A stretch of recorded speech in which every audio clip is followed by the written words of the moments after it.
Welcome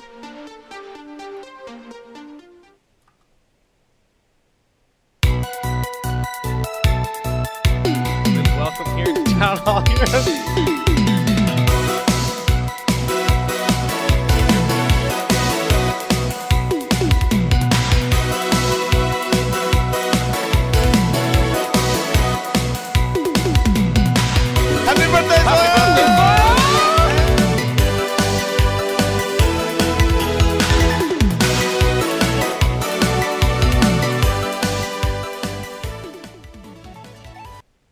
Hello, everyone, and welcome here to TownHall Heroes, episode number 150. Holy crap. I mean, that's 150 episodes of a podcast. I never thought we'd see this day. I mean, Zoya, you're the only other original host of the show. Did you ever think this show would get this far? No, especially when all the talented people left at episode 100. I thought it had like 102, 103 left in it, but you somehow trucked on, man. Carried it on your shoulders. It's incredible. Like we all from day one, it was like we wanted to be like State of the Game. That's where we got our inspiration from. And they ended right at 100. So to go 50 past that is incredible. Yeah, well, we've got a good show tonight. We're talking about the patch notes, of course, that have hit this week. The Stukov, new hero, his discussion, HGC, roundup on the important things that have happened and the important things coming up. Some notable matches like Fnatic versus Dignitas that are must-watch. And then viewer questions if the time allots itself. But Zoya, we'll throw it back to you. What's new, buddy? Little side story here. We've all had these people in our lives, whether they're our role models, our heroes, peers that we look up to, that we all like look at and we want to, be better because of them. We want to strive to be like them in many ways. And for some of us, when your hero turns out to not be exactly what you thought they were, and they end up being a scumbag piece of shit, it breaks your heart. And recently, I found out that someone I personally looked up to, Grubby, is not who he seems to be. He's toxic. He's not the hero of the storm that we thought he was. It broke my heart, man. It cuts deep. It cuts deep. It's been a rough week for me personally. I've been reevaluating my life because, I don't know. How do you move on from something like that? You just don't. It's a scar I'll bear the rest of my life. Other than that, I'm good, man. You think Blizzard will still hire Grubby for events after the recent, accusations? I sure shit hope not. That's for sure. That guy needs to go. I'm tired of this toxicity in our game. Thank you, see, memes. He started off, and I was like, oh, wow. Like, I haven't heard about this. He didn't mention anything. And then Jake just starts laughing. I'm like, oh, God, it's a meme. Like, it's a good one. Yeah. It's just, like Grubby said it in that clip. I never thought this day would come. Nor did anyone else, man. It's such a bizarre thing. No, Grubby's not actually awful. For anyone that got, unmuted within, 15 minutes or something. It was like 30. It was pretty quick turnaround. I didn't follow the story that close, so I just thought the Reddit clips were hilarious. Yeah, I've been good, man. Bakery, man, what's new? Not much. We're continuing to improve from our disastrous week 1 and 2 HGC performances. But, tough week coming up. So we've been trying to prep a lot, but unfortunately not done too well in the scrims department this week. Uh-oh. Had some real trouble booking scrims this week, so hopefully, we can still pull through, and I think we definitely can. I think we've actually been looking really strong as a team outside of HGC, so we're still pretty confident. Should be a good week.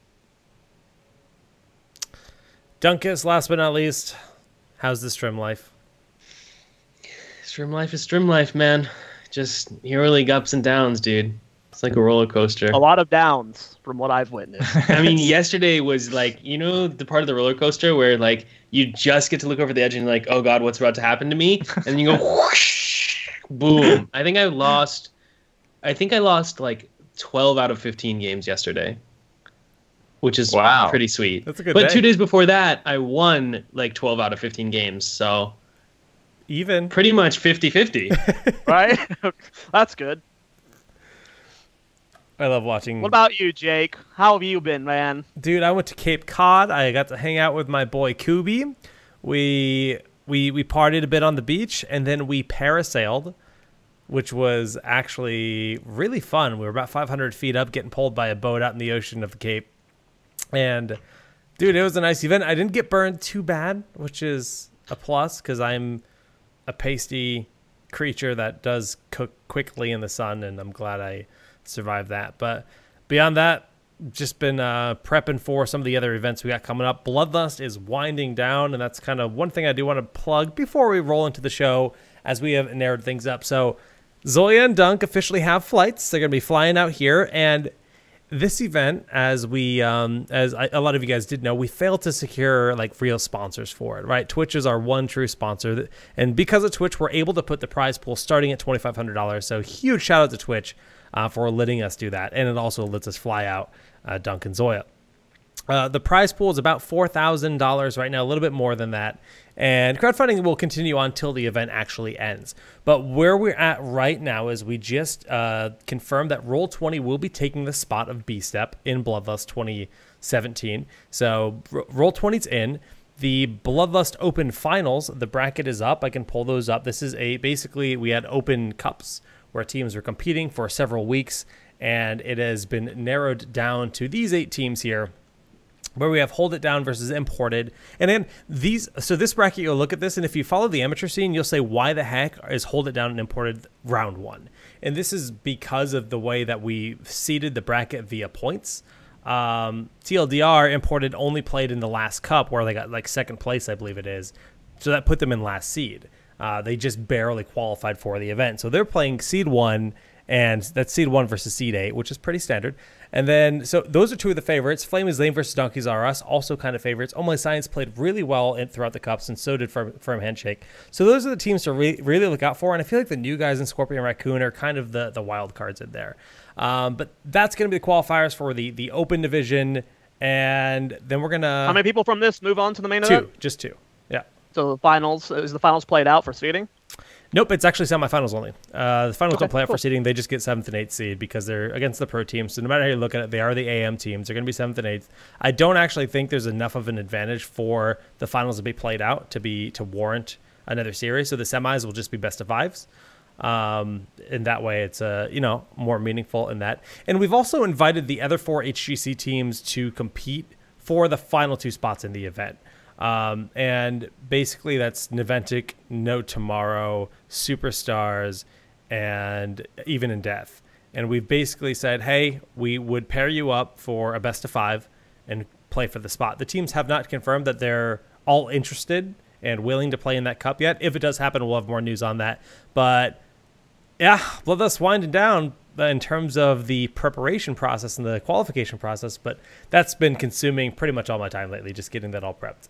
And that was the most long-winded what's new with me. Awesome, man. Yeah? Yeah. So excited. I'm hyped. I'm so excited to have you guys out here. I really am. 15 days. Hell yeah. Is it really 15 days? I think so. Yeah, for the flight. Know what I'm hyped for, though? The final night, right? That Sunday night where the tournament winds down. Then the 3 of us get the cuddle. I'm sure Allison will be there, too. We'll get the cuddle. And we get to watch an episode of Game of Thrones together. It's going to be so fun. Oh. Because Game of Thrones is going to be back for Bloodlust, too, right? Yo, now I'm jealous. Yeah, now Nice. you should be jealous. Do you want to fly me out as well? Like... Sure. We got $1,600 lying around. You'd have to fly the Irish airline, though. Oh, Aer Lingus? Oh, Yeah. no, sorry. Sorry, no. That's the only Not a option. bad thing. No passion. Oh, my cats are panicking because of the thunderstorm. So hopefully the thunderstorm, stays away and doesn't destroy everything I know and hold dear. But let's just jump right on into the patch notes discussion because, yeah, this was PTR and then it went live. I don't think we talked about it at all last week. I can't remember, but I'm pretty sure we avoided talking about the PTR. Brief. We didn't deep dive on Zul, but we talked about a few things. Right, I don't think we talked about this patch at all, did we? We talked about the balance update. Yeah, I think we talked about the but I think we avoided. We might have mentioned that Zul was getting a change or whatever, but we didn't go into it. Yeah. Well, now is the time. Malthael, the first thing on the list. How do you guys feel about these changes? Well, I can't read them right this second. Can someone link me patch notes, please? Oh, sorry, you don't have it on Skype? The window's really small. Oh, no, that's better. Okay. It was Skype was doing Skype things. We're good. We good. Well, they took some damage away from the trait. They took some armor down, which I think that's the armor reduction on Tormented Souls is a really big deal because we were just seeing Malthael's kind of go in, pop Tormented Souls, and live for an eternity, it seemed, with the self-sustain and then the armor. And then Ethereal Existence, the maximum physical armor has been reduced. Yeah, I think these are really significant nerfs to Malthael in the, like, mindless, I'm Malthael, alt in, hold down my buttons and hope I win the team fight style. Mm-hmm. Most likely, from what I've been seeing in the games I've been playing for the past day, like, this change makes him good still in Hero League, but, like, he's not first pick material anymore in GM. I think these changes actually hit the mark. I think right now Malthael is like middle of the road actually in Hero League, from what I've seen. Really? Yeah. He's still he still punishes teams who don't draft into him properly or don't focus fire him down properly, but like that's kind of what he should do, just like the other melee assassins. Yeah, for sure. So I don't know. I think he's in a pretty reasonable spot right now. Trying to figure out something on the production side. Anyways, we'll just do it the old-fashioned way. Go full screen. Ragnaros, whatever. It's just quality of life. But the Zul changes, I have yet to actually get time to do this since HGC Open Division has been playing on the Tournament Realm. And we'll kind of talk about some of the drama that's related to the HGC Open a little bit later in the show when we get to the HGC discussion, because there was some ruckus that went down this week. We'll say that. But I have actually been avoiding the live server till just a couple hours ago, and I forgot that Zul got changed. Like, I straight up forgot this patch happened since it wasn't on my radar. So tell me all about the new Zul. Well, Dunk thinks he can solo camp. He's really good at mercenaries. Oh man, I didn't mean to steal your thunder, Bakery. Damn it! We were both going for the same joke there. See, great minds think alike. You see. Yeah. Oh man. But no, seriously, I didn't get much time to play with Zul myself. My impression from playing against him is that the Echoes of Death, I think it's called, at 13, like 2 more sites, like that is just like serious trap talent. Like if you pick that, you're just gonna lose the game. Like other than that, serious crap talent, he calls it. Trap talent. Trap. Like, trap. You know? Okay. Yeah. It sounds I think, good you on think paper, it's but good? it's not. I think skeleton build is really bad and Q build is really bad. Like not having the range on Q is basically a disaster for Q build. Skeleton build like doesn't add very much to your hero. The W build though I think is the real deal, and Zul is actually a good hero now, I suspect, because of W build. Like I think. Sorry, go ahead. Damn it! I was just gonna say I think that how bad Q and skeleton build are is going to keep his win rate down on the general. Like if you look at hot slugs or whatever, but like W build I think is actually really good. Like universally in any style or against certain types of compositions, like where does it thrive? I mean, he's still Zul, so you still want to have a map where you can get advantage of the wave clear and potential rotations, and his W cripples melees, so ideally they have at least one melee damage dealer along with their tank for you to get value out of it. I mean, he's obviously not good against like triple range solo tank probably, but like, well, he might be okay just because of amp damage there, but that's not new, so... Baker, I think any thoughts? Yeah. I think it was really risky to do what they did. Like with Zul, like they gave him a team fighting build. Like Zul should not be able to team fight. That's how the hero is designed. Is like specifically he clears waves insanely. He pressures the map insanely. If he does all that, which W build, Q build, D build, it doesn't really affect it. Maybe 1 second variance either way. Really insignificant. And then he's good at team fighting with this W build. It's like, wow, this is like a scary hero. And yeah, I kind of got the same impression as Dunk, like a proper W build with the attack speed at 13. Obviously Bone Spear as well, which is now 16 talent, which is really strong, I feel, at that tier. I feel like he's really scary. Yeah. You know, that's... Stukov is kind of a hero that feels like a lot of his power is in level 16, not level 20. Seeing a talent like Bone Spear be moved into level 16, not level 20. I mean, for a long time, 16 was a big power spike tier for many, many heroes. And then for a long time, it seemed like they were straying away from doing that. They didn't want 16 to be super meaningful. But now, that's becoming prominent again. Any thoughts on that?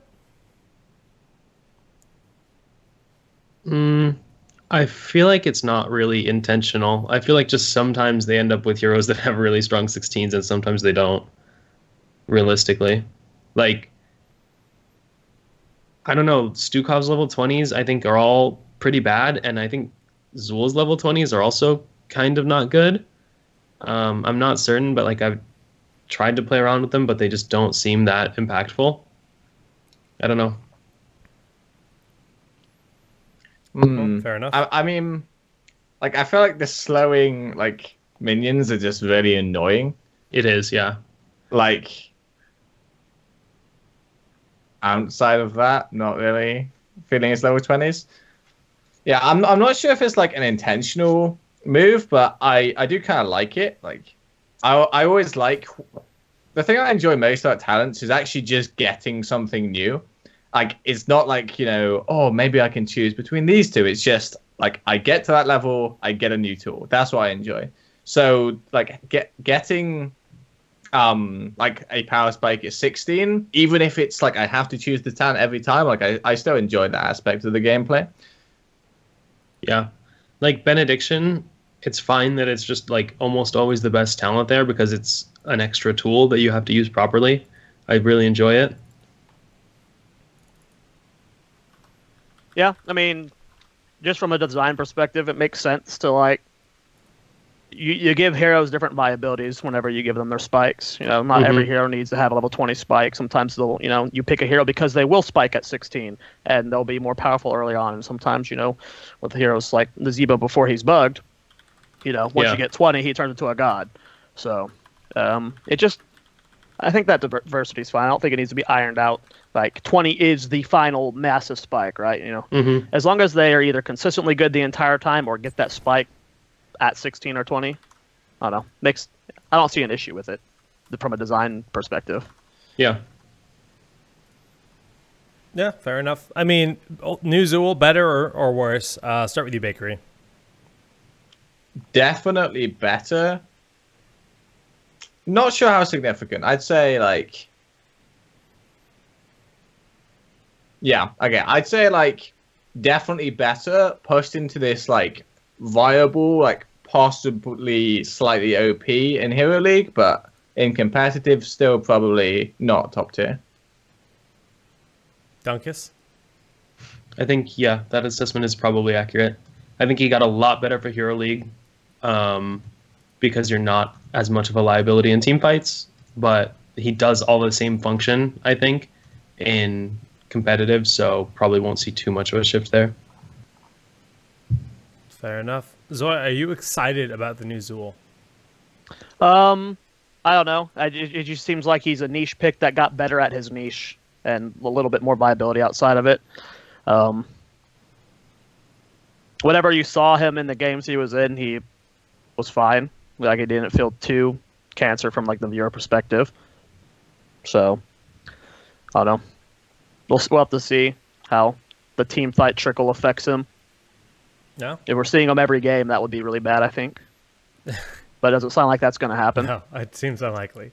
It's still going to be a niche. But that trait can be really powerful, so it'd be interesting to see if and when he's played in HGC and what teams adopt him for his use, because, you know, we used to see a bit of him here and there, but not that often anymore. Nico, my cat is being an ass.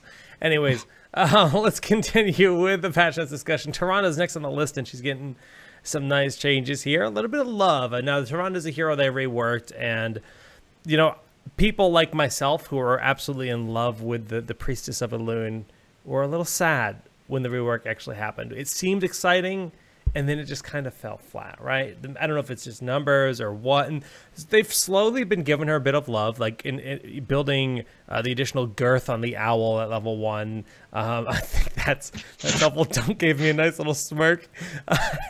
Yeah, boy. And then we have this PTR patch, or not PTR, this live patch that hit with some small, you know, number changes, all increases from what I can tell. What's the true weakness of Tyrande when it comes to supports right now? Why is she booty butt cheeks when you put her side by side with Uther? I think the issue that she has is, like, they balanced her sustain around not being able to sustain even if she's auto-attacking properly, because they didn't want her to be a support.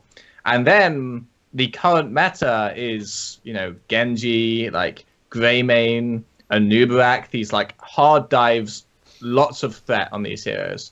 So she can't even close to auto attack properly, even if played to almost the best of her ability. So that's just put in a really awkward situation in the current meta. And I think they're really scared to rebalance it around, oh, hey, maybe if she gets an auto attack every now and then, let's balance around that. And then she becomes the broken thing you've ever seen, as we have seen in the past, by the way, when the meta shifts into a much slower playstyle. So I think that's the issue. I think you can actually fix this by giving her more incentive to attack heroes, like maybe heroes reduce the cooldown of her Q by 5 seconds, or something really big like that, and standard minions just keep it at 2. So basically what you're saying is she has an identity crisis. Kind of. I don't think it's like it's that bad. It's just she struggles in the current meta, and because her rework was badly timed, it's very hard for them to balance her right now. Dunk, you agree? Yeah, I think that's reasonable. She definitely is one of the heroes who struggles when she's being dived. Like, in theory, she would probably be good with the dive comp, kind of, but maybe there's not room. There's just always something better. Give her back sprint. They did. It's on her ultimate. That's what Shadowstalk is. It's just sprint and stealth and attack speed. Yeah, but give her her own sprint. Make her zipping around like she used to. That's when Tyrande was fun. I mean, you can Tyrande with Shadowstalk. Yes, but you could also give her sprint still. And let her still sprint around. It's just for herself. just for her. Just flying around. You have to Just go perma Shadowstalk sprint. right now, and like Shadowstalk doesn't feel like a heroic. I think that's my biggest beef with her.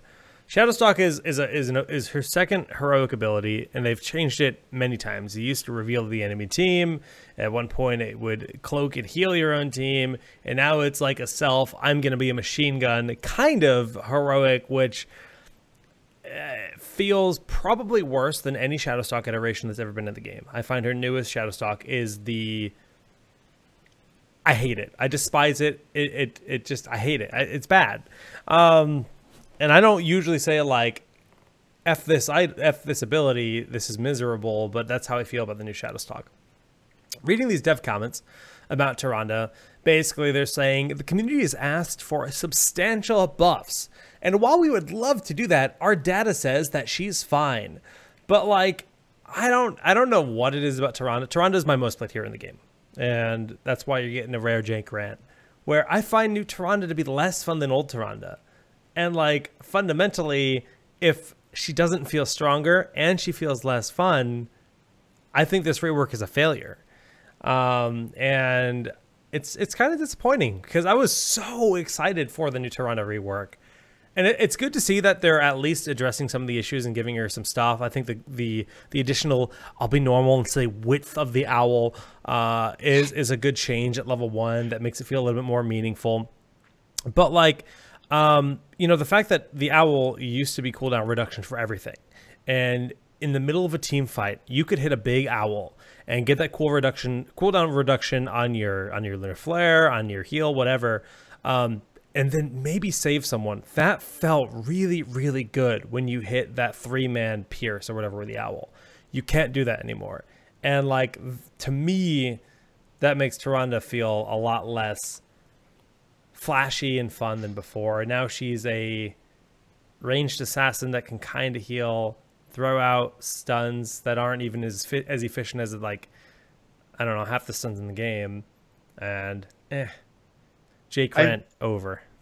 I think it's weird that they say we focused on like strengthening her utility when I think almost unarguably they've weakened the utility. Yeah, they absolutely like, so in terms of Owl, that's nowhere near as good a scouting tool. First off, because she's lost the battle momentum, so she can't get the Owl back that way. Yeah. Second off, because you need to stack it for either the damage or for just like more mana and it the takes pierce. A long time. You can't even use it as a scouting tool in the early game. No, you have to hit heroes. You have to farm it. You're forced. You have no option.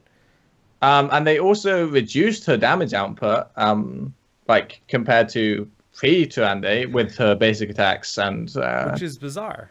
And also her W damage. Oh. So it feels weird that they'd focus on increasing that utility when it seems to me that's kind of what they decreased, and they focused more on making her a true like secondary support rather than making her like a utility focused hero.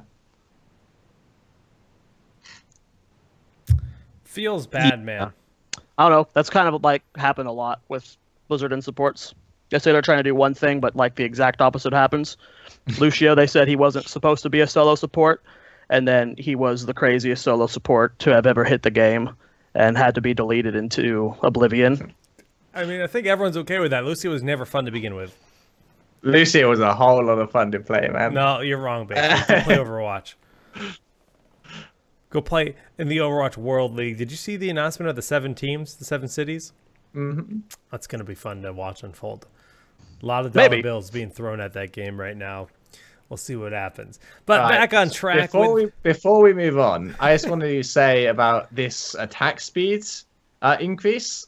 So I did the math on it, and maybe I did it wrong. So, you know, no guarantees here. Take what I'm saying with a bit of a grain of salt. But I literally don't think it changes her cooldowns at all, with or without Moonlit Arrows. I think it's literally still 5 seconds with, and still 4 seconds, or sorry, 5 seconds without, and still 4 seconds with. So, like, you read basic attack increase, and you're like, oh, fantastic, like more heals, but it's literally only damage. In terms of healing, this has 0 impact, as far as I can tell. Yeah, it probably doesn't change any of the breakpoints, but I mean, yeah, I think it's just like a we want to appease people buff, not like a we want this hero to be good buff. Like, because you don't want Tyrande to be good, honestly. Like, Tyrande makes the game not fun. Hey, you don't want Tyrande to be good. She makes the game not fun.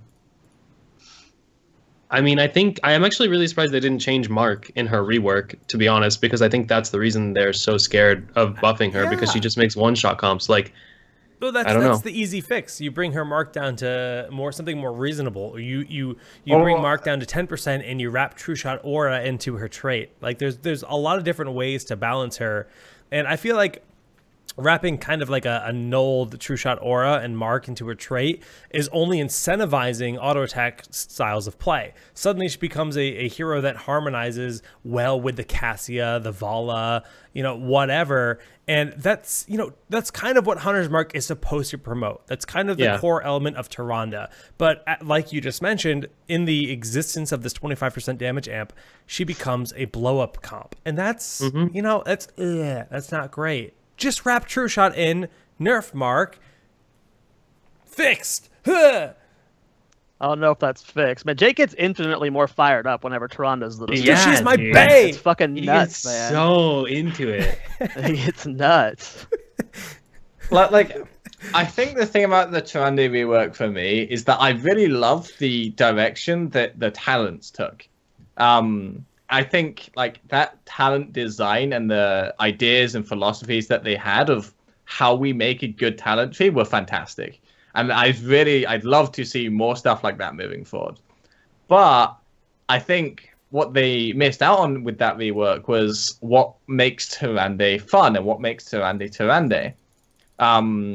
Because to me, the funniest thing about Tyrande was getting auto attacks, getting good Ws, and managing my cooldowns that way. And like being able to hit these sick owls and have all your team, all your cooldowns like up, like stun, like sick owl stun. Like that was the most fun combo to me. And they removed that in favor of making your healing based around how many auto attacks you got. I hate it. And making in power just moving that only to owl. So yeah, I really love to see actually like another very minor rework to Tyrande, which just readjusts how her skill cooldown reduction works and puts it more towards owl and less towards basic attacks. Who's doggo? Dunk, pet that Mine. dog. Pet it. I can't. He's so far away. Well, we can get back on track. Tyrande, obviously, I'm very passionate about her, and I like to rant about her, but we're not going to do a 1-hour discussion this week. Maybe next time she gets finished. We've done it before. We've done it before.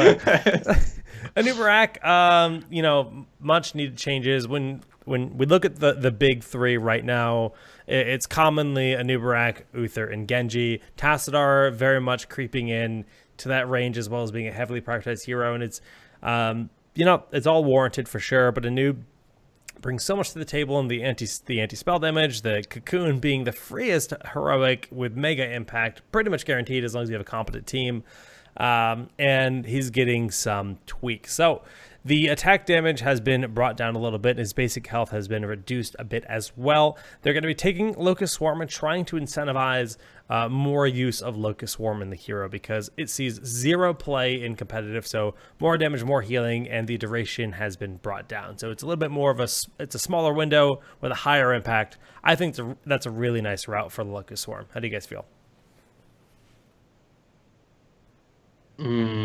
Yeah, I don't know if the changes impact Locust Swarm that much. No? Like, Okay. I'm glad for the cocoon nerfs. I absolutely think it needed to be nerfed. I think that's a reasonable direction to nerf it. I'm glad to see Anub get toned down. I don't think he's unplayable now, so. You don't think he's unplayable? Okay. I think the thing about Locust Swarm is I think they were actually trying to nerf it because in Hero League, Locust Swarm is actually like the go-to like backline destroyer. Funnily enough, like if you look at Hero League last patch, then Locust Swarm was something like 55-56% win rate, and Cocoon was actually down on 48-47, despite being the Cocoon being the one with the higher pick rate.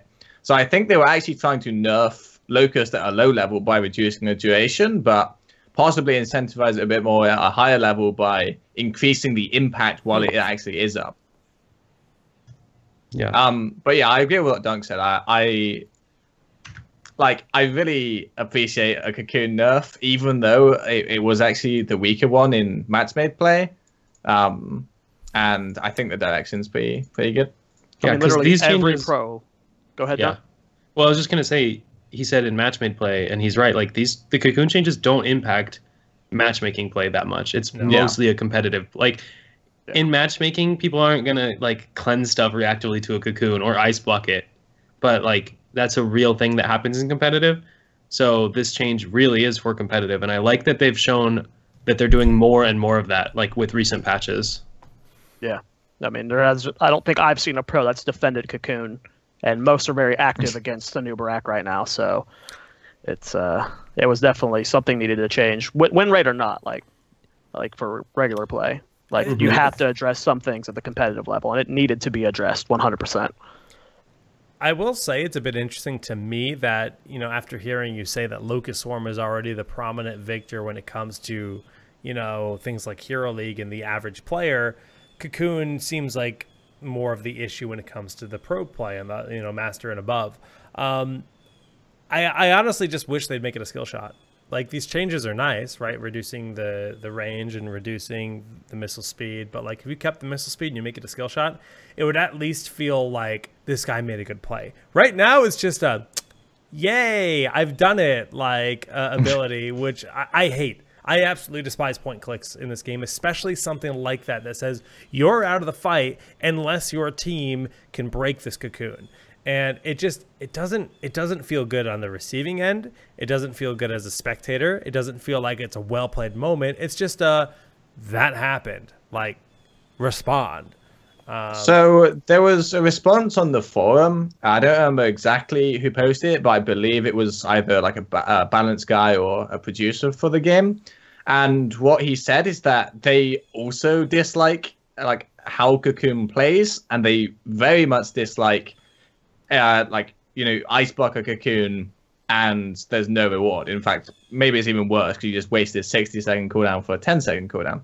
And they said that, like, right now and like short term, we don't have anything for that. We're just going to nerf it. We're going to just try and make it balanced. But long term, they're looking into ways to like turn that around and make Cocoon much more skill based, and also reward people for dodging it. So that's potentially a future change, which I was pretty excited when I read about.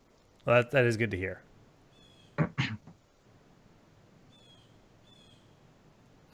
Okay. Well, you can hear that? I don't think stream can hear that. I don't know if stream can hear, but it's freaking gnarly, man. It's like birds going crazy out there. Nice. Okay, so while Jake's gone, I guess we can talk about something else. Dunk, do you think this is the patch where Blizzard have finally made a noob just viable and not insanely OP or insanely useless? Have they done it, Dunk? No. They're almost there. I think they're almost there, but no. I think he's still going to be insanely viable. Like, the thing is, nerfing his health a little bit and his damage a little bit, like, yeah, maybe makes him a little worse, but still, with all them, like, with no Genji nerfs and, like, the meta still being so dive-oriented, like, you are still going to play the same way. And maybe your Anub'arak will die one extra time out of 15 because he has a slightly less effective hit points. But the majority of Anub's health is already based around his shielding with his W and his E shield at 7. So, like, the max HP doesn't hurt him as much as it would, like, ETC, right? Because ETC doesn't have that much extra shielding outside of his base HP. His regen is a lot lower. So, like, Anub doesn't care as much about losing that, you know, 4% max HP or whatever because he has shields anyway. So, verdict is still OP, but won't crush Hero League as easily with Locust Swarm build. Or maybe he will, because Locust Swarm is better. I don't know. Maybe he will. I still think he's going to be, I mean, right now, it's actually a really interesting state of tanks in Heroes of the Storm, because we look at the tank meta, and for a long time, it was like ETC, Murd, and Johanna. Those were like your main tanks. But the role of a main tank seems less and less common since we're seeing a lot of double tanks, you know, assistant bruisers and stuff going in. And it's like Anub'arak, you know, heavy impact, 2 stuns built into his kit. Cocoon is hard CC as well. Super valuable. And he has the escape. Beetles too are nice. Stitches is the hero that I'm most surprised to see becoming super prominent in the meta right now. And then, of course, Dahaka is Dahaka. But it's really weird to see the way the one meta can just shift into another, and then the tank pool can just completely change on its own, when some of those heroes like Murden didn't get really massive changes as far as I can remember. That essentially made him just less prominent with nothing happening. Bakery, what a fool. What'd he do? Oh, we're only 41 minutes into our show, but he's going to tweet we're live now. Well, no. So what I did is, stagger like, I'm staggering it. Yeah, I'm getting all the people that missed the first few tweets, you know? The first 40 minutes of the show is always the best. So now you're just bringing them into the filth and you're like, what the hell happened to Town Hall? The show sucks. It's going downhill. I mean, yeah, you're right. We You guys did successfully do a really good stagger, though. That was impressive. We're all about 20 minutes apart right now, so sure. Good stagger, boys. And I also tweeted earlier today to get everyone reminded, hey, we got a show later. So I caught every audience, honestly. You did good, man. You did good. Good carry. Good carry. Upvote on MVP screen. All right, so one thing that was mentioned during the patch notes discussion, since we have gone through all the changes that have happened, excluding Stukov, which is our next topic, I just want to talk about the needs and wants of the game. And, Dunk, you already mentioned Genji didn't get changed. Do you guys... He got buffed, actually. Genji got buffed, actually. Oh? Just to clarify. In case anyone was worried, he got buffed. He no longer takes damage. Was it a bug fix or something? Yes. He no longer takes partial damage from stuns or silences that interrupt his deflect. So, just in case you were worried. Thank God that was fixed. Yeah. But we haven't actually finished the pats, by the way. We still got the Hanamura changes. Oh, God. I just don't play that map. If I see the map get picked, I alt F4 and I call it a day. I'm done. All right, Bakery, what are the Hanamura changes? So they've increased the life of the cores from 7 to 8. Mm-hmm. They just removed the sappers entirely. They slightly increased the time between the objectives. So first payload spawning 15 seconds later, and also the second. And payloads now give XP, when you turn them in. And they made a few very minor adjustments to the mercenary camps as well. Okay. I saw you tweet Bakery, something out about Hanamura Bakery. A poll asking... Oh, yeah. Let me find the results. Yeah, let's find those results, Bakery. So, Hanamura, it hasn't really worked out so far, let's be honest. It's the most hated map by a pretty decent margin, and we have still got Black Hearts in Garden and also Haunted Mines in. So it's almost an impressive achievement, I'd say. But the thing for me is that when I first saw the map and I heard, it's payloads, there's 2 of them, it's a 2-lane map, I wasn't that turned off. And when I played my first few games, I actually enjoyed them. And I thought, I think this map, while it is going to have a lot of issues, like tuning and getting everything correct, I think it has a lot of potential. I appreciate the concept.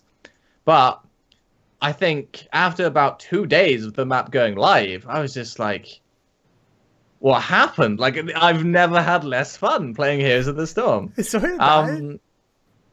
I think he's sleeping because we're talking about Hanamura. I think that's what he's going for. Good. But so I tweeted out, and the question was, where does Hanamura go wrong? Is it the concept? Is it the tuning? Or do players just have no idea what they're doing, and that's what's ruining the map? And 40% of people out of 1,000 thought that it was the concept. 17% thought it was the tuning. But the majority, 43% of players, thought it's just the knowledge of the player base. And the players had no idea what they're doing, and they were just running around, and that's what was ruining the map. You missed the opportunity to add one more option to that. It's the players don't know what they're doing, and then the devs don't know what they're doing, because that map's an abomination and should just be fucking deleted. I can't stand that map. Worst map that this game has ever had. I like old Haunted Mines better. Do you think... Go ahead. I was going to say to Bakery, because I'm actually really surprised about the players not knowing what they're doing. I'm surprised that many people think that. Do you think that the map would be better just in its current state? Would the map be enjoyable just if suddenly everyone understood what to do? Because I play that map, and even I think if teams knew what to do, the map would actually probably be less fun, realistically. They would just be bribing on cooldown every time. They'd be getting merc camps when it's possible. You'd always have someone split pushing. It'd be super annoying. Like maybe the only redeeming quality actually is that people don't know what they're doing. So sometimes you get games where everyone just fights in the middle, which is fun. Yeah. Well, I do want to apologize real quick. No, this map's not worse than original Haunted Mines. I overreacted. I'm sorry. Just want to take that little bit back right there. There's a little bit debate. back right there. There's a debate to be had there. Yeah, I apologize for the overreaction. No, not original Haunted Mines. I'm sorry. I'd have to go back and play original Haunted Mines to actually know, because I truthfully feel it might be on that same tier level, because I just never feel good if I win a game. I never feel like there's a cohesive strategy that is like meaningful to just approach on the map. I'm one of those people that I don't know what I'm doing when I'm playing on Anub'arak. I've never seen a competitive match on it. I don't know if I want to, because it's a cool concept. Like, I love the idea of the buffs in the mercenary camps. I think that's great. I'm glad that they're working that in, and I think it's executed in a unique way to Heroes of the Storm that seems fitting and appropriate and effective. Yes. The experience given from the camps is great. However, Dunk was mentioning bribe, right? The fact that there's single mercenaries in a single camp and one bribe charge fits it. Maybe they need to, if they were to bring that concept to a real map, we'll say, maybe they need to make it so that it costs 2 bribes for the big dude that gives you the health pack, or I don't know. That was the number one feedback I saw. Like, the very high, when the changes first came out, the highest upvoted comment in that thread that I saw was, why is bribe still able to take most camps like that? Like, why is that? Why is bribe in the game is, I think, a good question. Like, just straight up, like, it's in its current iteration, it's not fun to play with, it's not fun to play against, it's just not fun. Just remove that, like. But no, anyway, I seriously think that, like, at first, I was actually one of the people saying, let's wait and see if a meta develops. That's always the healthiest thing to do, is see what kind of counterplay there is to people taking all these bribe heroes and just bribing the support camp. But at this stage, I think we have conclusively seen it's just not fun. Like, it just needs to go at this point. Like, I mean, like, okay, bribe would still have value. The camps still give it a lot of XP, but just not the support one. It's too important. Do you think that would fix the map? No. Going back to your question from earlier, Dunk. Going back to your question from earlier, I do think there is a serious issue with people not understanding how to play Hanamura, and that is creating a lot of problems. So I was thinking about it myself, and I was thinking Battlefield of Eternity. Mm-hmm. The map starts, okay? You go to lanes. You lane 4-1, super standard. Happens every single game. After like 1 minute 30 of that, the Immortals spawn. Your team either decides to defend or attack the Immortals. You'll fight in the middle. Then you will fight again in the second phase, or maybe you race. There's like only 2 decisions at pretty much every single stage of how do we lane, like 2 decisions of 4-1 or 1-4. The Immortals spawn, do we attack or defend? The Immortals swap, do we attack or defend? 2 decisions. Very, very, like 6 possible ways the game plays out, pretty much. Looking at Hanamura, you go to lanes. Who the hell knows how you lane on that map? It's just completely random. Then the payload spawns. Okay, so do we do Merc camps? Did we do Merc camps before the payload spawns? Do we push with the payload? Okay, they're just defending and they've sent 2 people top and they can still defend with only 3. Like, what do we do now? Like, the whole map, at every single stage, there were just too many variables and nobody has even close to worked out what the proper order is. And in Hero League, every single game is just a different kind of Clown Fiesta on that map. So I do think that the knowledge of the players is a serious issue. But I still don't think the map is fun, even if you fix that part. I still think it has serious core issues of pushing is too strong, like the map layout itself in terms of spawning opposite payloads. Like, I would much prefer if it spawned the outside coming in payloads first, and then maybe you get some cool fights in the middle. Then like the payload spawning both in the middle and you just don't fight for the first 5 minutes.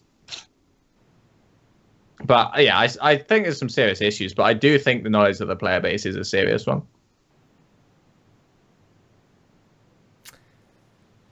Can't argue with that. I mean, some good concepts explored with the map. I think it's definitely another interesting attempt at them pushing the envelope, because I think you know that I think you hit the nail on the head, Baker, when you said give it time. You know, let's see what happens, and time has been given at this point, and I think everyone still kind of look at it this way. Look at it this way. Every single map that has been released, for the most part, has entered competitive play relatively quickly. People learn from the pros. That's how it's always been. It's how it's always going to be. You know, until we are consistently seeing from pro games, the 4-1 split on Battlefield of Eternity, that map was a mess. Every single map has been a mess until we've really sunken our teeth in on a competitive level. If it was introduced into competitive play, it would be banned out from every tournament. I mean, no one would let that happen. So look at Warhead Junction. Warhead Junction fundamentally is a lot more standard, right? It's 3-lane map. You know, it's got 2 bosses, which is a bit unique for it, but still Cursed Hollow has 2 bosses. More or less, like, it's a standard map, yet you see it 1 out of every 40 games in competitive play. Maybe. That's probably being generous, because just... I think these types of games, MOBAs in general, and making a map for a MOBA is such a fragile thing, where if one thing is out of line, the beauty is just lost, and the snowball and the I don't know, almost disease of that mechanic can be awful. And Warhead Junction is a great map. If you were to just make it a standard MOBA map and just say, mercenary camps, whatever, and just take the nukes out and make the objective around the bosses or something, I guarantee you that map would see competitive play. Like, there'd be nothing wrong with it. I would love that map, honestly. Like, it's one of my least favorite. Like, I'd actually put Warheads like at the bottom, like Hanamura on its own tier, obviously, but Warheads slightly above. Yeah. And then like Braxis like slightly above there, like Garden and Blackhearts as well. But like, what determines seriously, the map? It's kind of random. Is it just like it's on a rotation? Yeah. It's not like an algorithm rotation, though, Zoya. No, it's just a person handpicking them. They flip a dice. So, okay. So, whoever picked this one... Okay, I was just curious. Thinking phase. The current one's got a few issues with it. But anyway, going back to Hanamura, I actually have a question for Dunk, which is one of the changes they made, which is going to be significant in adjusting how the map plays, but probably not significant in fixing the issues, is pillars now grant 1,200 XP upon reaching their destination. Mm-hmm. Now, when the map released, there were multiple sources. I'm talking at least 3 different times when people from Blizzard who had worked on the map or community managers had stated, see, this is a different 2-lane map because the objective is not in any way tied to XP, and that's how we're going to stop the snowball. Mm-hmm. They just added XP to the map, Dunk. Yeah. Do you think it was a good idea? Okay, here's what I think about that. I think when we first started seeing Hanamura get played, basically both teams would always get their payloads in because nobody ever contested them. And I think the meta has evolved a little bit, and now the team that's winning is almost always denying the other team's payload. So I think this will actually aggravate the snowball chain, like the snowballing even more, because it's being added at a time when people have discovered that when we have an advantage, we don't have to let them turn in. So not only now are we delaying their next payload, so we're also denying them XP. We're also probably killing their buildings because we're ahead. Like, I think this is going to make the snowballing worse. But I can't figure out why they removed the sappers. That's the thing that makes no sense to me at all. Like, now there's no advantage to having a keep dead. Like, I understand there's advantages to map control for having a keep dead, but, like, I think one of the core things about the game is, like, if a whole lane of structures is dead, you have an advantage in that lane. And I, like, was kind of dumbfounded to just see them randomly remove sappers. So that's surprising. So first off, I think the feedback that I was giving in like my blog post about Hanamura and what I would want to change about it, and something, the only thing that was like unanimously echoed was, we agree, taking keeps is not impactful enough, like from the community. And then they made it less impactful. Like, I gotta throw some question marks on that change, but I do think I know why they removed it, and I think we could possibly see something come back as a reward for taking the keep. It's that people didn't recognize there was sappers going down the lane, threat to their core, yeah, and that it was a threat to their core, and it wasn't visually communicated very well at all either. So I actually did some coaching for Try Hard for Good. Well, I lost 2 games on Hanamura because I said, "Hey, go top, clear that sapper," and the person was like, why? Like, this didn't end up clearing the sapper, and then we lost the game, or like we lost the core HP to it. 2 separate times, and they were in like Silver League and like Gold League. It wasn't a real disaster. So, I do think sappers in that iteration probably had to go, but. I find it hard to. I've got an extra biased hatred toward these kind of maps because I can't stand 2-lane maps. So all my favorite maps are 3-lane maps, and the fact that it's a BOE became enjoyable once people learned how to play it, which is maybe what Hanamura needs, right? That goes back to Bakery's original pro. But maybe, right? I don't know. 2-lane maps have always been very miss, and then a kind of a hit to me. So I don't know. Yeah. Hopefully the next map we get is not 2 lanes. Yeah.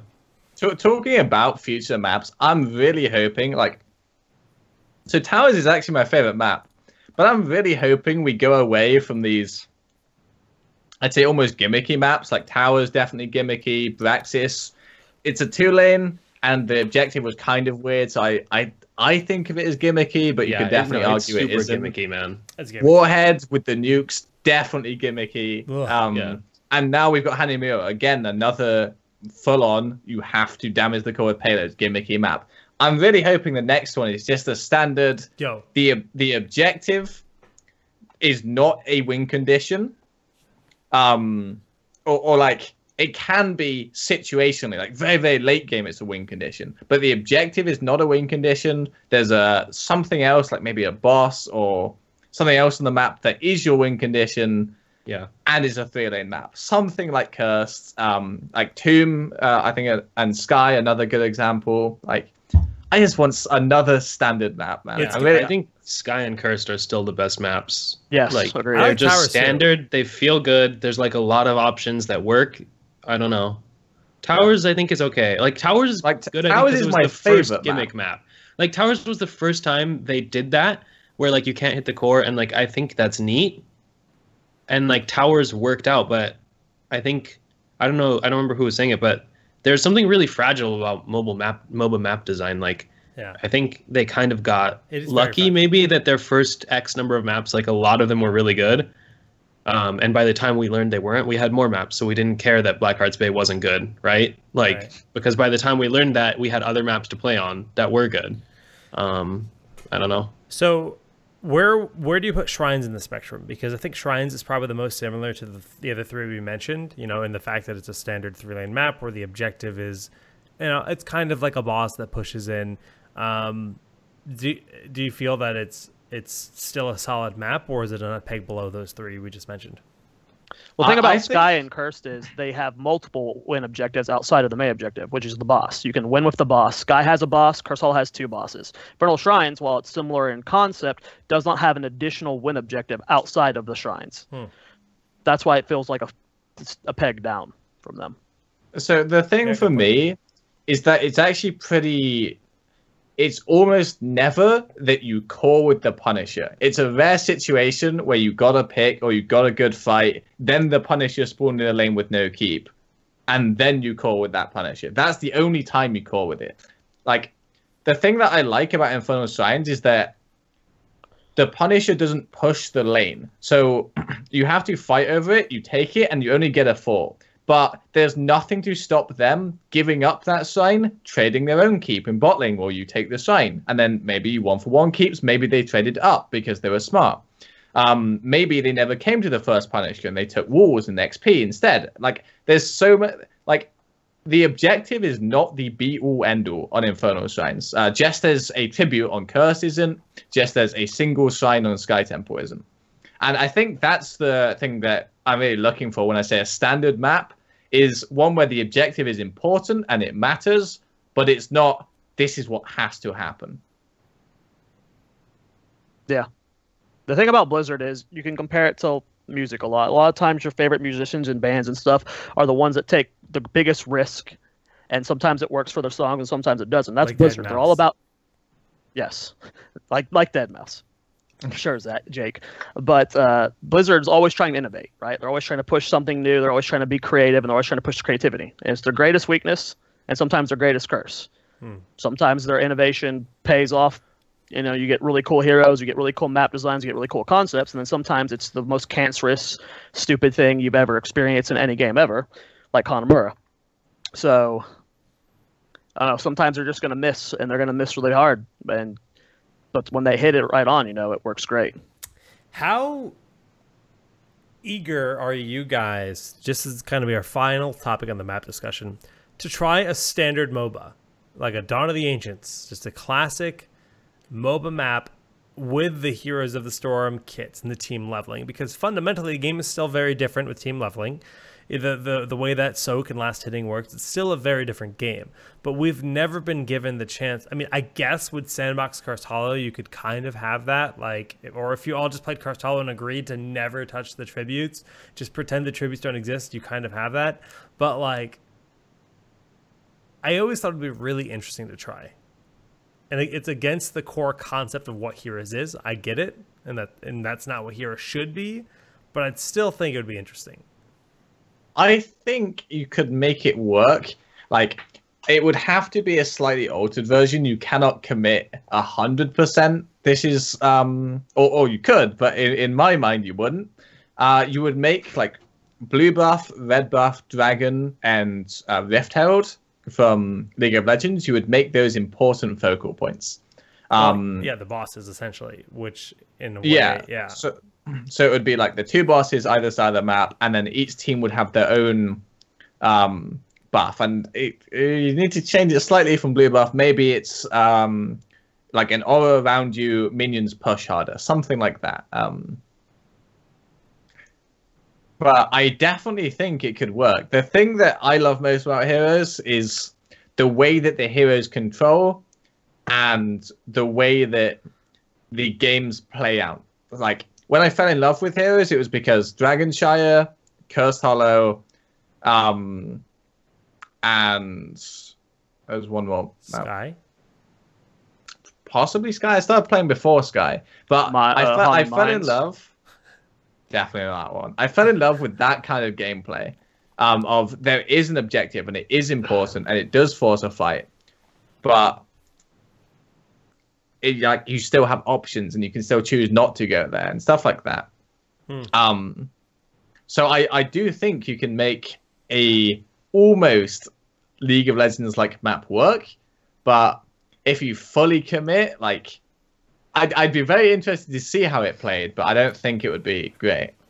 I would imagine it like Cursed Hollow, but instead of tributes, you have something you fight over, and that bestows like a permanent buff on your heroes, a la an item. I mean, obviously not like a full item slot worth of Dota or League like economy, but like you could have things where like on the map, you could have a whole bunch spawn, you could have a few spawn at a time, and then like you get a permanent buff on your hero, and then you have the sense of like, we're falling behind economically, and that basically converts the game to like what a regular MOBA is. Yeah, you still have team leveling and stuff, but I think that would work really well conceptually as a map. I'd be really interested in that map. It's funny, years ago I used to write map concepts, and I actually still have all these written down. And one of them was based on the, I think, my actual Warcraft lore knowledge is pretty poor, but the Titans were a big part of the early, lore in World of War, or Warcraft in general. And the idea was very similar to that, where it's all about buffing the team. But what you're suggesting is an individual buff. So it would almost create the concept of a carry, where you could give multiple buffs to one player. So if you were able to get that Tracer, that Illidan, whatever, buffed up, then that could become... Then you have that Cancer Hero League player that takes it on Ariel or something, and then just like throws everything to the base, right? Like, I don't think individual hero items is the direction we should go. But Huh. Like on one maps mechanic, it can't be worse than payloads. Yeah, you're right. Cool. That's true. I mean, I think it would be an interesting concept to try out. Maybe they've tried it and it didn't work. I don't know. I just thought it was something that seems like it would be fun. Yeah, it's just I think chat's even nailing a lot of the same comments. Is just right now, since Heroes is a team game where it's team leveling and everything. When it comes to quick match and stuff, that's going to always be a highly debated thing. Who gets the buff? Who gets the buff? Who gets the buff? Who gets the buff? And It would be nobody great wants- if that was easily communicated through something in such a team-focused game like in-game comms. That would be wonderful, wouldn't it? Something like that to exist in a game that's existed in other Blizzard games and would be detrimental to a game like Heroes of the Storm where teamwork and individual, micromanaging with your teammates is important. I would love in-game comms. It's only been 3 years, though. Soon, I think. soon TM. All right, next on the chopping block is going to be Stukov, but I am out of water, so I'm going to go replenish my drink. We're going to be back in just a moment, guys, to talk about Stukov and then into HGC. Stay tuned. We'll be right back.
I'm muted. Yeah. Welcome back to TownHall. Here is episode number 150. Hashtag production boys. Are you guys muted? What? Hello? Oh, something changed on Skype itself? How did this happen? Oh man, we are doing good. Well, I step away for 2 seconds. Wait, I know how to fix this. Try again. God, Jake is so Can you hear fucking us? stupid. This is the worst goddamn show I've ever seen. Unprofessional, just ridiculous. Sorry, oh, I think you fixed it. shit. Hey man, how you doing? We did it. I'm good, man. I'm good. And what I was saying is we've talked about the patch notes. We then went into a tangent about map design and maps and all that good stuff. And now we have Stukov next on the list. And, you know, we're lucky nerds right now because we got Dunk Train and Bakery, some of the most talented support players in the world, to talk about a new support. And I'm eager to hear this banter between you nerds. So let's just kind of open up with... where does he land in the support spectrum in terms of a tier? It's hard to say. So, like, just opening up, I think he's really hard to play, like, to its max potential. I think he's super easy to pick him up, just like Q, like D, like that kind of play style. But to actually get the most of him and make him like a top level support, I think he's really hard. And I think that means that right now it's pretty hard to place him. I think if you get that specific build that I love running, which is like just everything on your kit is 5-second cooldown and you have perma Q on everyone. And so you just like W, like one person, D, like 5 seconds later, you get another D. Everyone still has Q on themselves. Like, I think if you can get that consistent, then he's like S tier, like even maybe above Uther. But probably tier 2, like around as good as Vega, I'd say for now. So Dunk, as a player who has the potential to push Stukov to that next level, unlike Bakery, what are your thoughts, my man? Man, I thought that was just a mega good segue and not Flame. Yeah. I should have known. I should have known it was Zoya talking. Sorry, man. Okay, so quick question. You like Universal Carrier, right? At 16. Okay. I've got a lot of questions about this. I just want to like go on record right now. Universal Carrier, in isolation, is a terrible talent. Like, it's actually a disaster. Yeah. But Universal Carrier, specifically with vigorous reuptake, targeted exclusion, like fatted, like that whole build, I think is really good. Okay.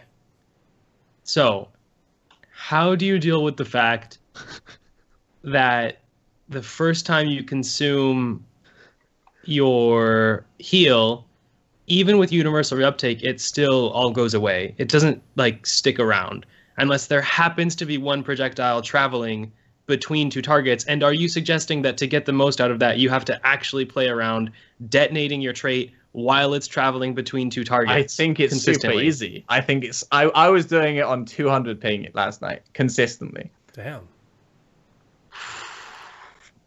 Shit, maybe I threw shade at the wrong person. Okay, so you think you can time consistently trade activations with having W on one target, with having your heal on like 4 people or at least the important targets while there's heals flying in the air to hit the good targets, like to hit other targets so it doesn't go away. You have it on 5 anyway, right? And because you have it on 5, you at most you're like maybe 2 seconds away from like it dropping on one person. As soon as it drops on one person, you wait like 0.5 seconds. It starts traveling, you press it. Like, so that's specific late game scenario where you have it on your whole team, and that's the point. You set it up, you have it on your whole team, and then you just wait. And then when you need to press D, like you can, and you only need to chin it once because it's a 10-second cooldown max. Yeah. And the time it takes to spread to your whole team, that takes maybe 4 seconds anyway. So even if you miss this, you're only looking at a 6-second cooldown for your Q. I don't feel like that's better than just going Pox Populi, guaranteeing the first reset refreshes. If you drop below 50, you get the reset on your trait, and you can refresh them again, and then you have 100% uptime of full healing, and you got the same number of trait procs. It's like, I definitely see your argument, and this is where like my question lies. I think if you cannot get that consistent and that doesn't turn out to be more value, then potentially you go back to your level 1 and you change that to the expanding arm, because that's way better in isolation than fetid touches. Yeah. And then you possibly look at your 13 as well and change that to maybe persist for 1.5 seconds. Yeah. And you redirect the entire build. Like, I think the way that I see him is that if my specific build doesn't work, then I think yours is most likely the way to go. But if it does work, I think it's broken. Okay, I'm going to try that way then if I get to play any games tonight, because I'm interested to see if that actually works. I played a couple games of the Universal Carrier and was really underwhelmed. Maybe I wasn't paying enough attention to watching heals flying. I just feel like you have so many things to pay attention to on Stukov already that like you don't like the freedom of timing for activating your trait with Pox Populi is so much more valuable than like, you know, trying to optimize with Universal Carrier. But I do see what you're saying. Although I think the hybrid build with like the reset at 7 and the 1 in 13 arm talents, I think that is like actually a hella good build. Yeah, me too. Like that's my like if this doesn't work, like that's gonna be broken build for sure. Like when I read Universal Carrier, I just assumed Stukov's heal would always be ticking on him at all times, like, and could always spread. Like that's the way I understood the talent, like almost like your Q is passive now, because that's what would make up for like the huge downside. Like so maybe I was just like too invested in that concept of what the talent was, so I immediately dismissed the potential to activate trait during travel times.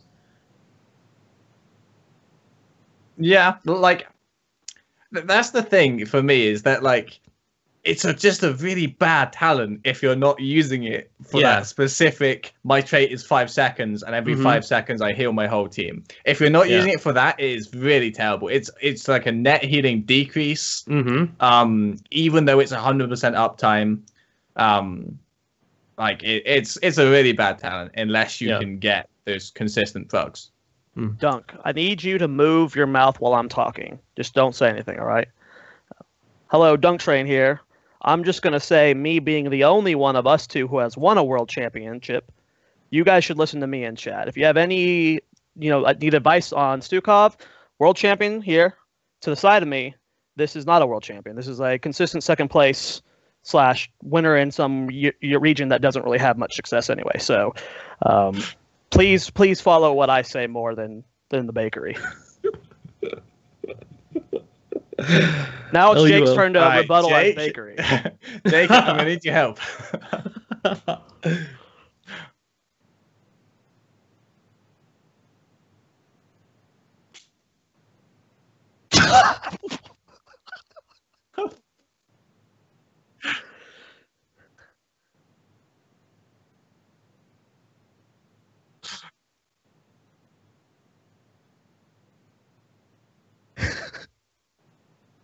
Nice. I was going to go more for I'm the only one that actually still does play the game at professional level, but, Jake, you do you.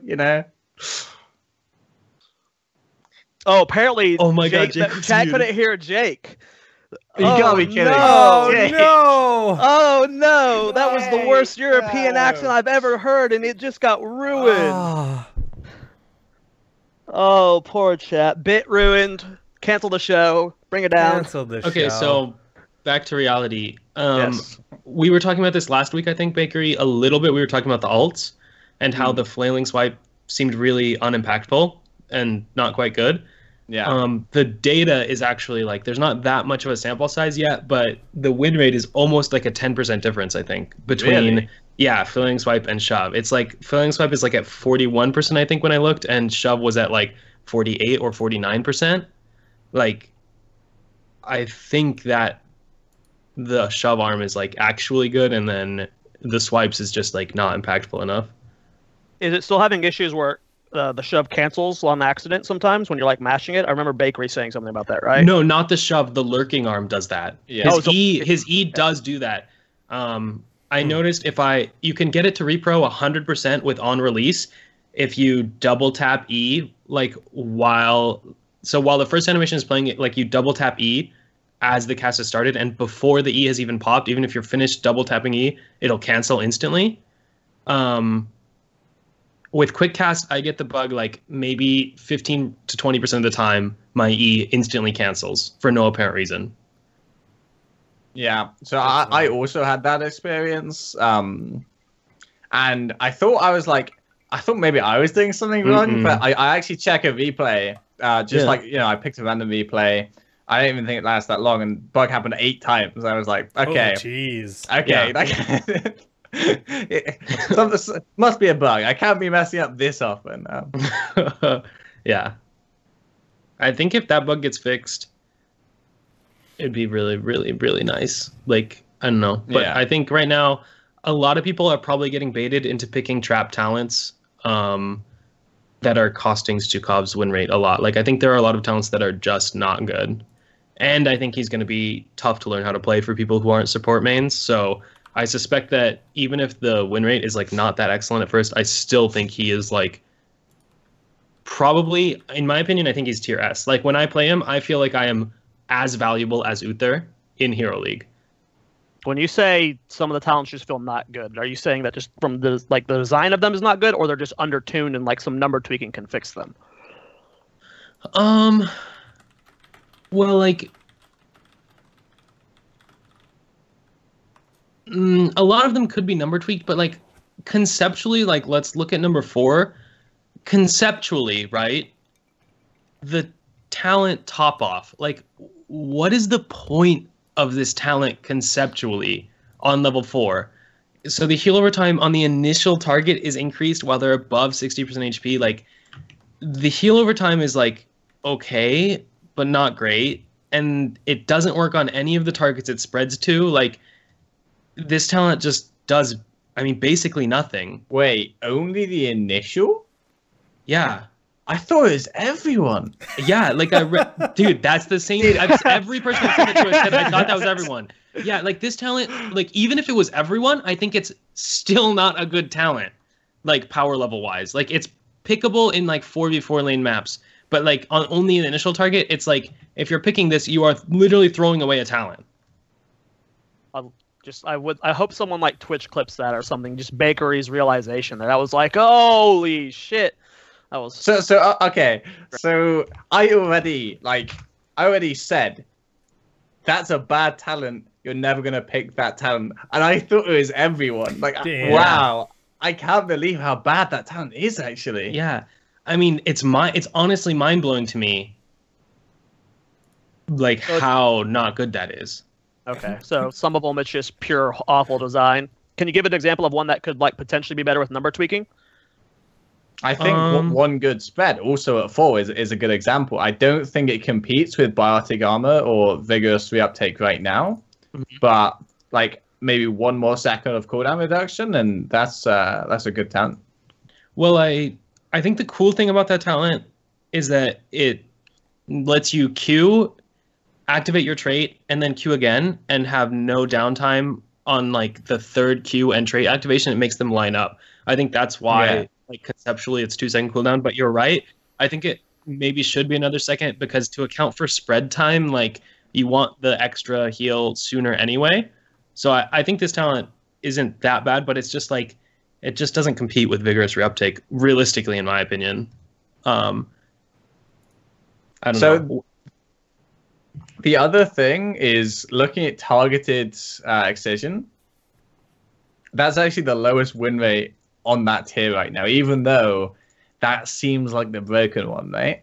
Yeah, because people aren't good enough to use it. Yeah, and I think this is like a perfect example of what Dunk was saying a bit earlier about he's very hard to learn to play properly right now.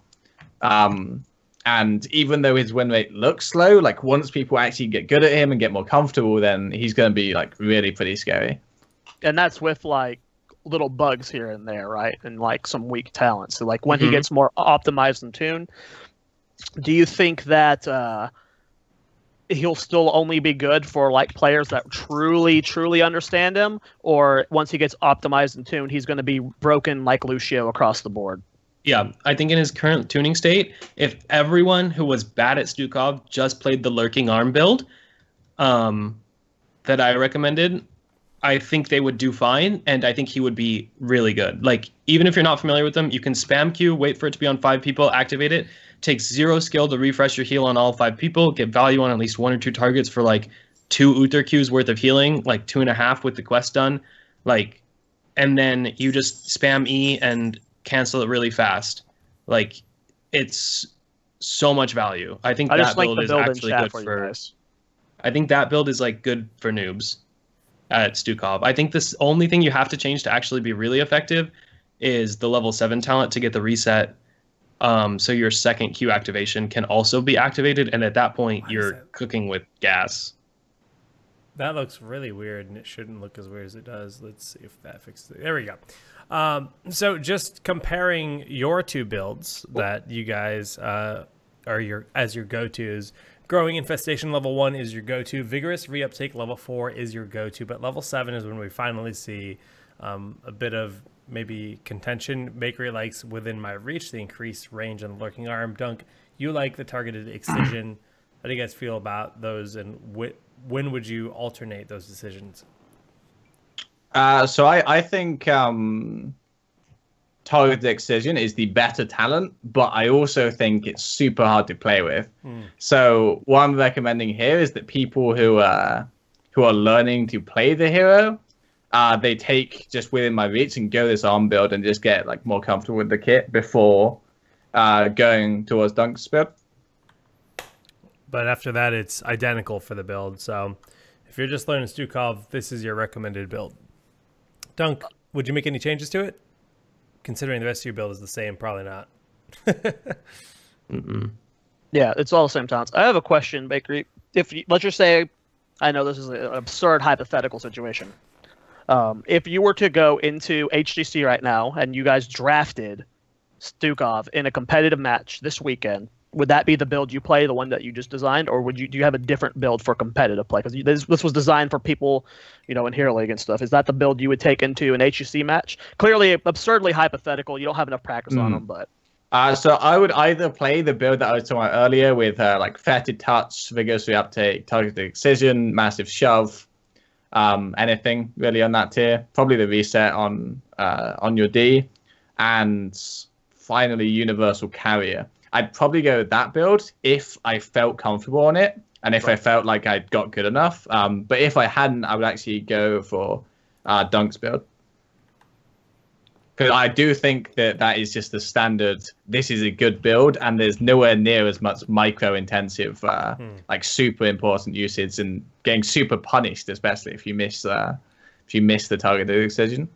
Yeah, that's the problem. I think like with people using targeted excision on 7, like if you miss it once in a fight, like when you are relying on the cooldown being 5 seconds, you lose that team fight.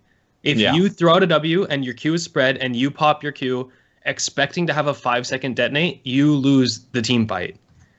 Like, I think the like nice thing about the E build with the lingering and growing infestation, it's actually really, really good at just like spamming out an E and dropping it. You don't have to stay channeling and risk your positioning, but like now there's just a Malf root there that's actually a silence instead of a root. Like, it's really good.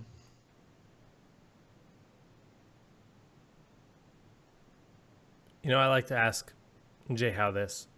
On a loading screen, what do you guys like to look at the most? The Stitches, the Tracer, the Murky, or the Tychus?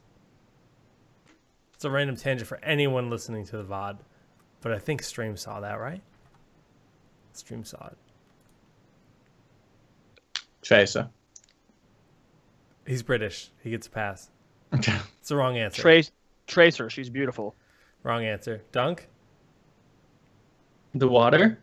There you go. You got it. Everything is miserable to look at except the water. I don't. So it's hard Stukov, to follow Jake's logic sometimes. Like, Yeah, you just gotta roll off the punches sometimes, guys. Sorry. Stukov is the first support they've added in a while that feels like he has a kind of a big learning curve compared to a lot of the other supports that are like Lucio just kind of rolls around, pretends he's Sonic the Hedgehog once in a while, rides walls, and pumps out heals. But Stukov seems challenging and, managing the cooldowns, getting the efficient usage of the trait. Do I use it aggressively? Is that going to cost me in the heals for my team? And I got to commend Blizzard on that. Conceptually, the hero seems like he's in a really good spot.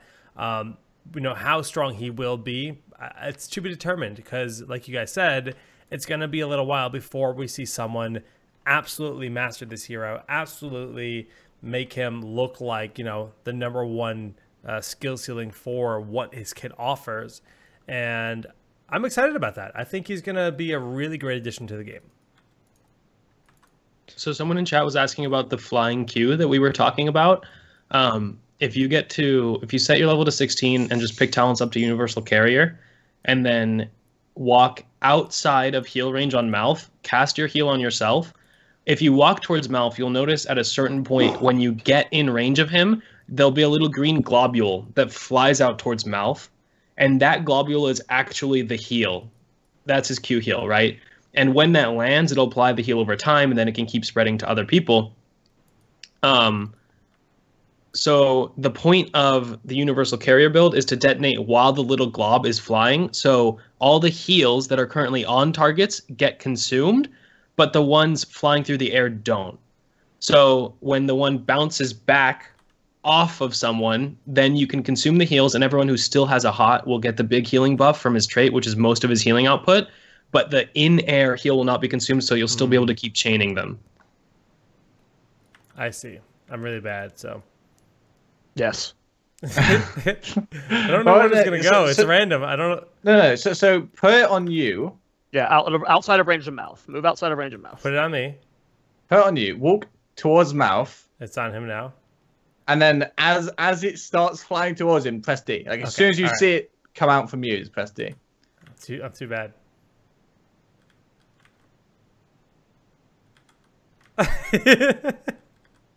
My God.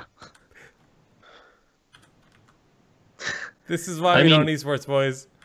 The goal is basically to have your heal buff consumed and Malth to still get his heal over time. But it's not trivial, like, especially with a hero who has other things going on that you have to keep track of, is what I'm trying to say. I mean, you've gotten it, like, once or twice of these, but, like, still. Yeah. Now imagine it being a 5v5. A team fight, yeah. With you're having to do lots of different things, micromanage, and potentially shot call and shit. That's pretty cool, a lot to though. do. Huh. I mean, it's cool to see. I don't know how to word this properly. It's cool to see a hero who, in the hands of someone good, is going to make him look terrifying. However, he already looks like a resident broadcaster. In the hands of a resident broadcaster. You don't know. I don't know. The danger with heroes like this that have these potential skill moments is eventually someone is going to master it, and then it's going to look insane, and it's going to get nerfed, and then it's going to be booty butt cheeks. Because what made him good will affect, in competitive, will affect what happens, potentially what happens. That's what the point of talent trees are. I don't know. We'll have to see the future of Stukov, because it could go multiple different directions. Yeah.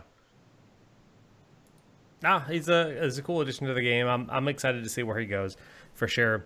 But again, that's going to take time for him to blossom and become a beautiful, beautiful Stukov. I do thoroughly enjoy all the gifts that we get and all the little clips we see on Twitch of shoves into Abathur mines or whatever. Like, it's so satisfying. What's up, Dunk? I was just really upset that you didn't take the opportunity to say evolve, but it's fine. It's whatever. I've already made so many Zerg puns in the past. Never enough. Okay. Okay. Right. So the last thing we have to speak of, I guess, is the lack of cleanse. And can he save someone if they go like, you know, Anub'arak, Cocoon, like Dive, or like Illidan Hunt, Judgment, something like that, can he save someone? On that point, though, I just want to say right now, is it worth spending your trait immediately after queuing someone to save them? Is that worth it? Because you're spending your heal, which is what, 10 seconds, 8 seconds? 10 second on Q, 15 on D. 15 on D. 16 on D. That's I mean, it's worth it if that person dying is the difference between winning and losing the team fight, more than all the healing on everyone else. It's definitely a per situation basis, but that is like a really painful thing. If you can force a Stukov to have to use trait before, it's a disaster. That'll definitely be one of those timings that pro players are going to be looking for. Someone just said this in Twitch chat. You can shove someone when they teleport through a Medivh portal, so it has to be as they're channeling the portal, and then they will come out of the portal with the shove at a random direction. That's the funniest thing Anyone got any thoughts of that? Ever heard. It didn't happen on my stream, but someone linked a Twitch, like a screen grab of it happening. Face to Saber, thank you for that intel, dude. That's amazing. That's hilarious. If anyone's got a link of it, I'll give you permission in chat to share it. Show me. I want to see. That is the coolest, funniest thing. But yeah, Baker, like you said, can he save someone? Does he have that snap save potential? No cleanse, no hard safe CC. Whatever his flail, is it called flail? Wailing arm. Wailing arm. Right. Wailing arm. That's it's called. An 80-second cooldown, and it's kind of mediocre. That's his best chance. And it's gonna get interrupted by like Wave of Force, Tychus Grenade, like any tickle. Because there's no days on it. Yeah, so. His only saves are against melee heroes, and in the event of shove, push them away. Right, that's his only option. Yeah, okay. I think the shove is enough to save people most of the time, but against a real coordinated team, I think you will struggle. On a 20-second cooldown, does that make it? Is that enough of a trade-off? I think so. Yeah. For Hero League, absolutely. For competitive, I think it's borderline. It depends how good the dive and like burst heroes remain. Because if you're just trying to like spread damage, beat a Stukov team, it'll never work in the current state. IMO. Like, but here's the thing: is he's literally got the highest burst heal in the game on his D. That's not good ancestral. Oh my god! Yeah, but I mean, you think that's enough with like how little peel he has, and like, I mean, I know it's not like numerically a high heal, but like the other healers at least have a cleanse or a stasis or D shield or whatever. Generally. Well, so here's what I'm thinking. I'm thinking you Q, like. So you W first, like, or you Q, you W, like you want to Q first ideally, so you get a few ticks of the hill. You try and W one person, you press D, immediately after you D, you E, you get the expanding arm, and then immediately after you come out of E, you R. So anyone on that target is silenced. Yeah. They've got the biggest burst heal possible in the game.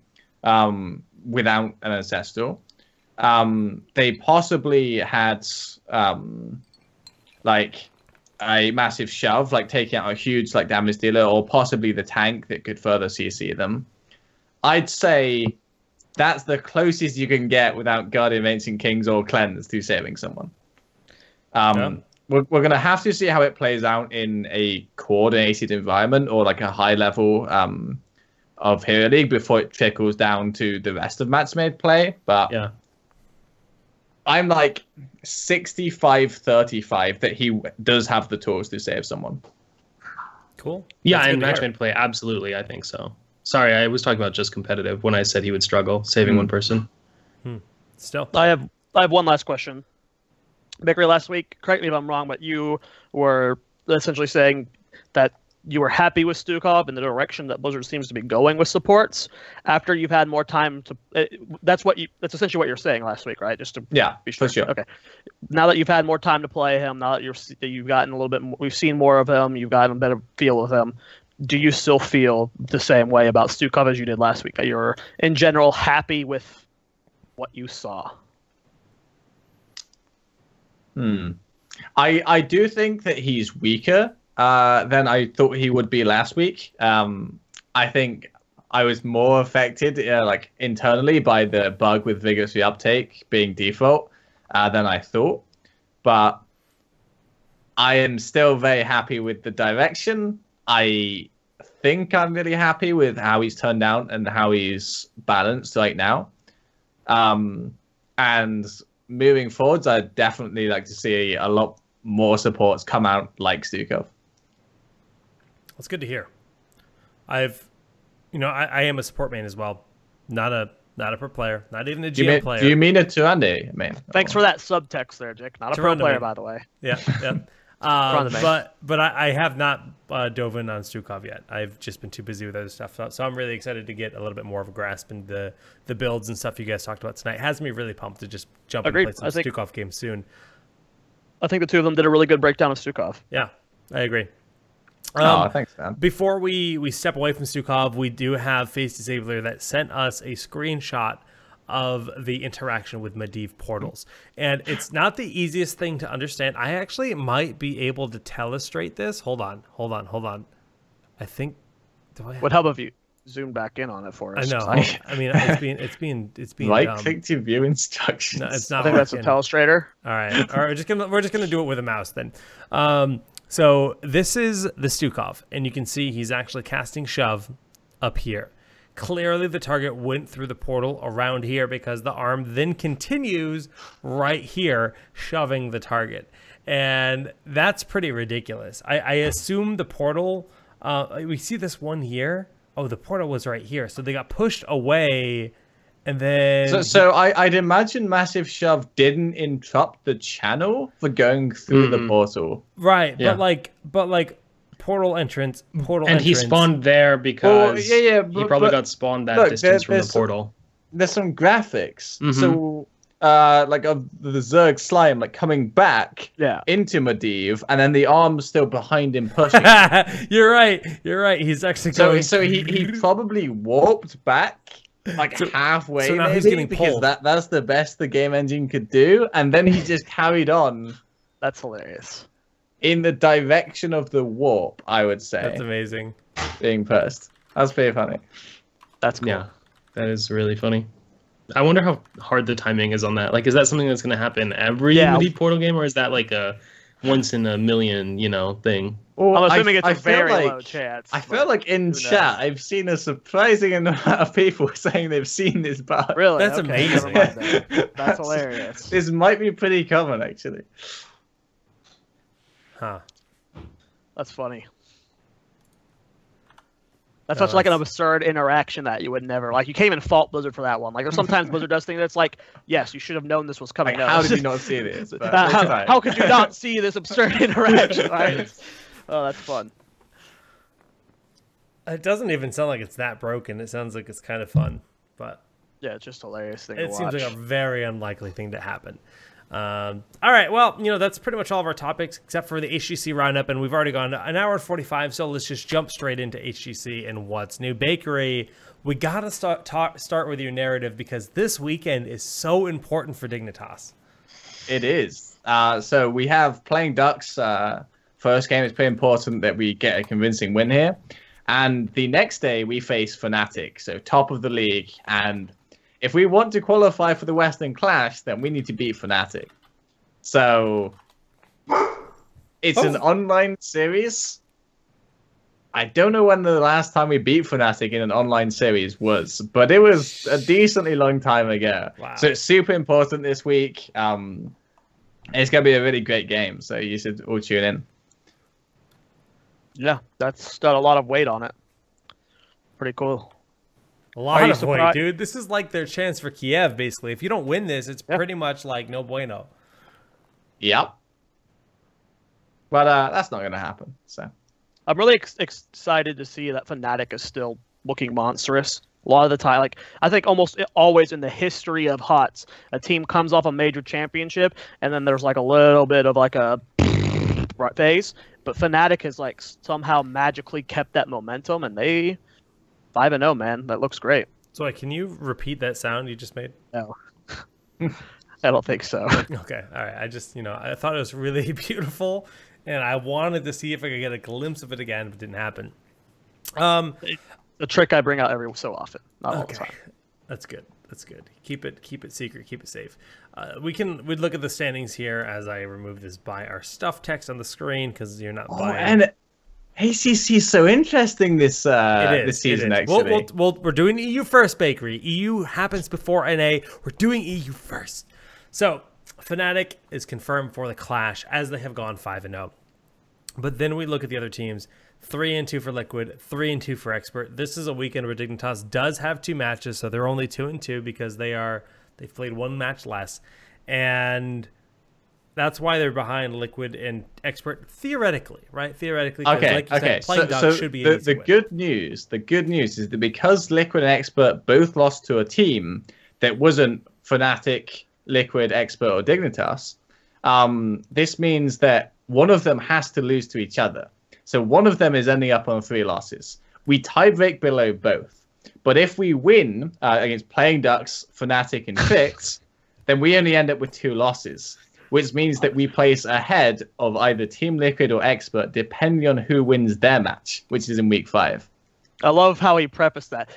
I've got good news, guys. Good news for who? It's just you, man. I was like, oh, he's going to unveil something cool overall. Nope. Good news for Dignitas fans. They still have a chance. We can still make it. They have a chance, but Fnatic is like, they're the world champs right now. They're just on absolute fire. 15-3 in terms of games. And they beat Dignitas twice at the mid-season brawl. So, like, naturally, that has to feel like you're an ant and the Great Wall of China is in front of you. I mean, not really. Not really gonna buy into that. I think, like, for us, there's still like a lot of respect for Fnatic. But obviously, like, we've been scrimming since then, and I think that honestly, like, in terms of power level, we would not place ourselves below Fnatic right now. In terms of if both teams come in and they play well and it's a good set from both sides, then anyone can take it. Dunkus, how do you feel about the power level of Dig versus Fnatic for that series? It's tough, man. I think it's close. Like doggo behind the green screen. Yeah, I think it's close. Like, anyone could win, but the fact that it's online makes me nervous for Dig. Like, I'd like to see Dig at the Clash, and like, historically, online has not been their strong suit. So, best of luck, buddy. Is this the first? If, like, say, let's just say worst case scenario and likely scenario, you guys don't make it. Likely. Would this be the first? Like, how long has it been since you haven't been to like a regional / world? Never. Yeah, this will be the first Blizzard event in the history of Heroes of the Storm that Dignitas would not be at. It's so bizarre to think that you guys are in this situation because, getting second place at a world event and then in a point where you're fighting for your life. It's unexpected, but it's not. You're not alone right now. We have some compatriots in NA. Yeah. It's a very similar story. So we can actually look at the NA bracket. Roll20, Tempo Storm, these are our midseason brawl teams. They are 4th and 5th right now. And, I would have been totally like, yeah, of course it makes sense for GFE to be in that #1 spot. Not even the case. Team Freedom, No Tomorrow in the 1st and 3rd spots here. And that is, it's not like they're getting free wins. They're working hard and they're making plays. And it's so funny to me. I love trash talk. Trash talk creates good storylines, no matter if it ends up being true or if people end up eating crow. But so many people were like, Cure is overrated. Cure is overrated. Cure is overrated. When Team Freedom win out of their hold on. Cure was and is overrated. That does not mean you are. Shut up. That does not mean you are a bad player. In the past, I have called Fan overrated when he was overrated. In the past, I called Glaurung overrated when he was overrated. That doesn't mean someone is a bad player. Every Reddit thread and everyone in Twitch chat was saying Cure was the solution to every NA and EU team's problem. It didn't matter where. That is overrated. And Cure has not been single-handedly carrying this team. No, I'm not saying he is. But okay. I never said he was bad, but the set they just doesn't won, take back what I said. Cure was most likely the worst player of that set, and he even tweeted that himself. Yeah.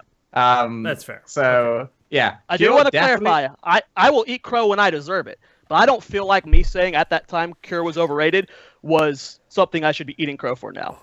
Never said he was bad. I wasn't calling you out. I'm always calling you out. You were calling me out. Boy. That was a very specific call out towards me. Since Zoya has, just destroyed Cure's dreams, I am going to come in and defend him. And I think he's actually been a really impressive rookie split for Cure. Definitely the rookie of the split, been really impressive. And his team, it looks like a whole different team from last split, that's for sure. Give your meat a good old rub. Yeah, definitely. That's it. Nice and hot. Well, is there any more rookies in NA? Yeah, boy. No one else from NA came from outside, right? I guess. No, I think he's the only one. I think he's like the only rookie, so like the only technical rookie. He's the only one from outside of HGC. I guess if you count everyone from whatever it's called, Team Shitter, what is it called? Even in Death? I guess they're all technically rookies since they're the first times here. So I guess I guess that stands. Oh, I got to drop one of my favorite YouTube videos in the stream for a second there. Sorry for that, everyone. I had to inject that into the show. Zoya, Dunk, and Bakery aren't the wiser. They have no idea what happened, and that makes I like me... to go back to this is going to sound like a call out against Dunk, but it's not. Last week he very thoughtfully brought up the fact that we can't hype up No Tomorrow yet because all their wins were free wins. And at the time, that was 100% correct. This is not me shit-talking Dunk. He should have said that then because it was a good counter to what I was saying. No Tomorrow, while doing well, had not proven themselves. Going into this week, I think we can absolutely say they've proven themselves. Gale Force has been on fire, and that set was very sloppy. Okay, hang on.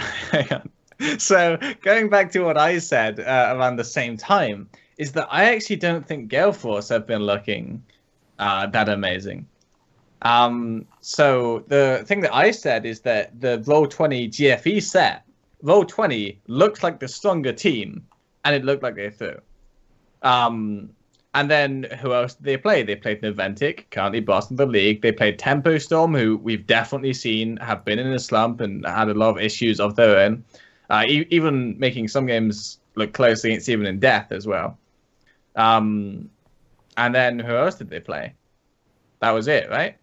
Then they played No Tomorrow. That was a very sloppy set in which No Tomorrow should have won even. And then GFE lost to Team Freedom. So I think we're still in this situation where no one's actually looked like the dominant, we know exactly what we're doing team. It feels to me like everyone is still stuck in this, hey, look, we've got a ton of potential. Like, imagine if we could play like this all the time. Like, it feels like there are like 5 teams stuck in there right now. Correct. We don't have a Fnatic in NA right now that shows why other EU teams are bad. But going into this season, taking all this into account, No Tomorrow was someone that we all wrote off with the removal of Urho because Urho looked to most people a standout player on that team. And to see this new roster form, and while yes, they're not a pristine, polished team, they are looking significantly better than they were last season. Yeah. And on paper, if you were to look at that roster versus the new Gale Force roster on paper, you would say like without seeing any other games, you would say GFE clearly infinitely better roster. And yeah, the game sucked. Not sucked. They were sloppy. That's just NA always. We're slop. We're a slop fest. Slopfest.net. Slop fest. Sorry, I've got really bad hiccups right now. I know, I'm struggling here. I've got really bad hiccups right now. I'm trying to stifle them. But I don't know. I think No Tomorrow deserves props at this point. Yeah? That they have shown that they are not the same team as last split, for sure. Is anyone surprised about Noventic being 0-4? Yes. Bakery gives a yes. Dunk shakes his head. Hell no, I'm not surprised. I I mean, I think when we all talked about the Naventic roster changes, we said it could have gone one of two ways, right? So I would not say I'm surprised. I would just say I didn't think it would be this bad. Kenma was the issue. Okay, so like I wasn't expecting Naventic to come in and win the league, that's for sure. Right. But I was expecting some signs of life. Yeah. Like honestly, very, very little change. Looking at Naventic right now to Naventic with Kenma. Yeah. No. The No, roll swap. No. They look. I'm going to go on paper and say right now they look worse than they did last season. They look significantly worse than they did last season with Kenma. They have with Kenma. They at least like there was some like grasp of who Naventic used to be. They still had that like flair. Every once in a while, you would see these glimpses like, oh, okay, there's Naventic, right? They had a good game. They had a good set. They don't look good at all right now. Like not even in the slightest. We've got a team where Tomster is generally quite quiet. Zuna's kind of middle of the road and pretty level-headed, but he's still like he's an aggro player when he wants to be. When he wants to be like the carry, he's the carry, and he's stubborn in that regard. But iDream is a player that once he tilts, he is just a tilt-a-whirl. Like that ride is going until you unplug it, and it's just going to crash and burn before it ends up getting a nice resolution. And that is kind of what my perception of iDream has always been. I mean, they literally dropped out of Bloodlust because he raged so hard last year. And I'll like never forget that, that moment where that happened, where it was just full on, just too much salt to continue playing. That was probably the most savage thing I ever saw on this show, and no one's popping off about it. Good.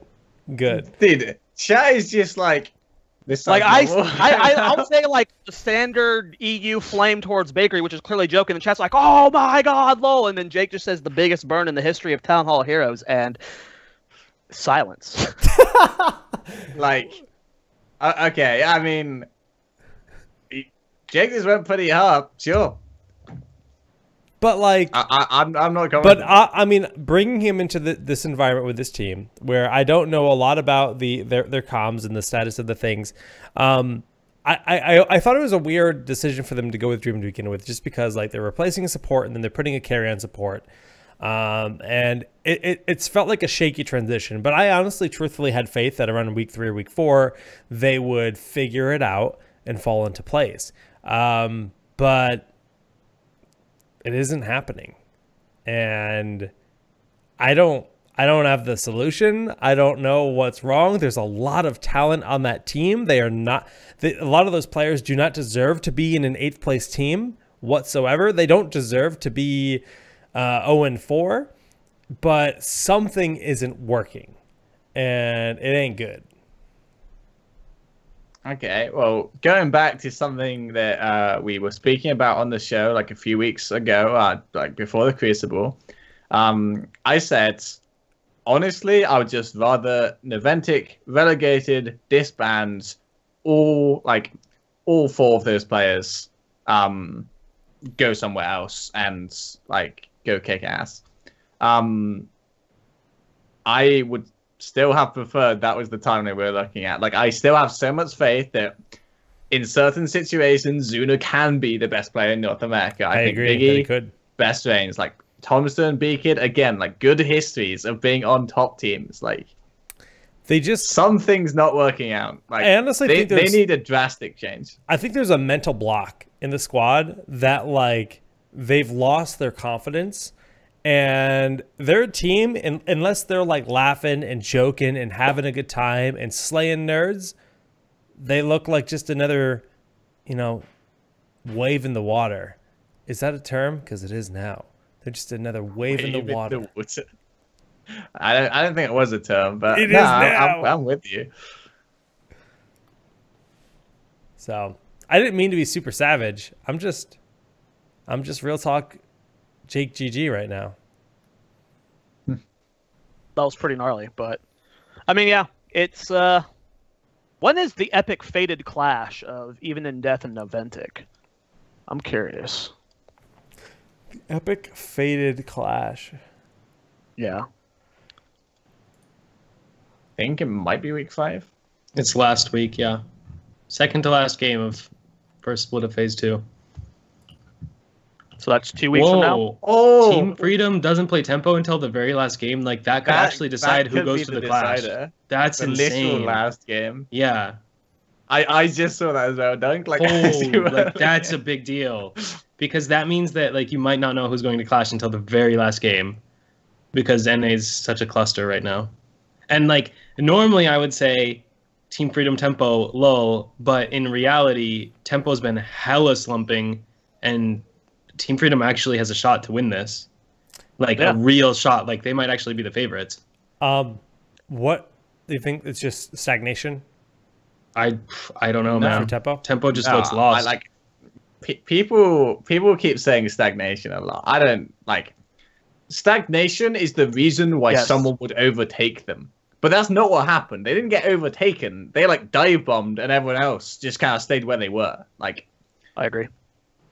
I don't think stagnation is a valid reason for why Tempo have looked legitimately bad in some of their games. This is going to be good this weekend. At the same time, I do think that like some of the things that could be said about Tempo could be said about us at Dignitas. Like it's like you come off of mid-season brawl, you get back, you want to change some things. They wanted to try moving Cattle to more range flex, moving Cattle to more melee and moving Psalm to more ranged. They wanted to try maybe having Fury calling some engages, or maybe Cattle taking like more shot calling, maybe taking less. They tried a lot of things, and I just think that they had like a bad week. They lost their confidence from mid-season, and they lost even more from that bad week. And then the week after, it was even worse. And I do think they've turned it around. They're building back up now. I still think we'll see Tempo at the Clash, and I do think that there will be a contender for the best team in NA at the time of the Clash. I think this... Sorry, finished? You go ahead and finish first. Yeah, no, go ahead. I was pretty much done. I think this just goes back to a conversation we had a few weeks ago where we need off seasons, even if it's just for a few weeks. We need a time period where teams can try new things. You're talking about how they're trying to have Fury call a little bit more. They're trying to move Cattle to range flex. You know, we have Naventic who, with the last 4 weeks, have been experimenting with their roster changes, and it's happening to happen in the middle of a tournament, and they're looking awful. Imagine if Naventic had these like 2 to 3 weeks to grind through this, and they would still potentially look bad the first 2 weeks, but then get a little bit more momentum. You know, they don't have this time to practice and try and do these swaps because they come back from Naventic did come back through, but you have Dignitas and Tempo Storm coming back from this major event, and then days later, and then days later they're thrown back into the mix. You have so many different sports to look at and compare in esport to as the foundation of what works in competition. Every single sport in the world has an off season for a reason. It's healthy. Now the off seasons are a little bit longer. Oftentimes the off seasons were imposed just to there's a lot of harmony with just football. You're not going to play football all year long, right? Your body can't handle weather too. Like a lot of people just can't do it due to the season and the location of the sport, and it just kind of was a natural thing. But Heroes is just nonstop to the point where Bloodlust is the only tournament this year that I know of that pro players are even playing in. And even then, I feel bad because I'm taking a weekend off from these teams because they see an opportunity to potentially make money. That should be a weekend break for these teams. Weekend breaks are like a freaking fabled thing in Heroes right now. And there's no room to inject other events. There's no room for teams to rest. And you said, an off season for things because it's not a thing. There is no off season. It's just go, go, go. Now this year is the first year of HGC. It started a little bit late. They ran this whole circuit. There's a super, super tiny break. And then it's season 2, which literally just runs straight to BlizzCon. There's a timer there.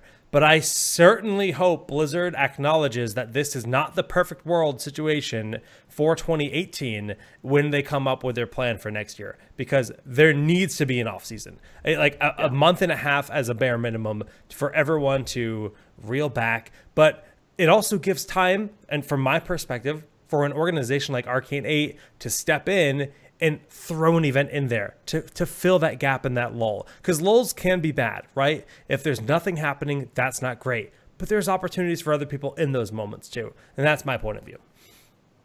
Yeah, I mean, we saw it a little bit around Dorm, because we had that extended break where, we remember the time period where it was like a 5-week break where we didn't have HGC because Dorm was going on, and then the top teams went to the mid-season clash or whatever it was called.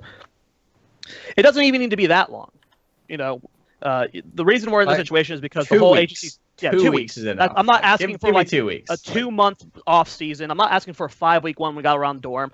A 2-week break, not a 2-day break. A 2-week break to just give people a chance to calm down. Because even if your mental going into the season is still stagnated or staggered or whatever, you'll at least have that little bit of extra time for these changes to happen. I don't know. A few weeks, like I agree with Baker, 2 weeks would be perfect downtime. And then who knows how different this season would look right now. Imagine if Dignitas, and people keep saying, NA just sucks, they need the break. What about Dignitas? What if Dignitas had that 2-week break? Where would they be right now in standings? What about well, I want to try to talk about the dogs are being loud, but I mean, I don't think it has to do with anything with like how the standings are growing now or whatever, but I mean, just the team should probably have a little more time to gel, like after events, after roster change seasons. Like, I think the problem is just not having a break after the roster change segment. Like, there probably needed to be at least like another week maybe there. I understand the scheduling conflicts are tight this first year. So to me, I think this is something that will almost certainly be changed next year for there to be more break time after roster changes specifically, so teams can have a little more time to work it out. But it is something that should be said, yeah. How much time, let's talk about Niantic specifically. How much time did they have between, because they couldn't make roster changes until after the Crucible, right? And same with any other Crucible team, right? So how much time was there between the Crucible and then the season starting? I don't quite remember. There was a fair amount. Was there a fair amount of time? Okay. Then I take back what I was about to say. Okay, wait. I'll work it out. I don't remember exactly. Okay, so they had from May 28th until June 18th. So about 3 weeks. Okay. That's 3 weeks is reasonable.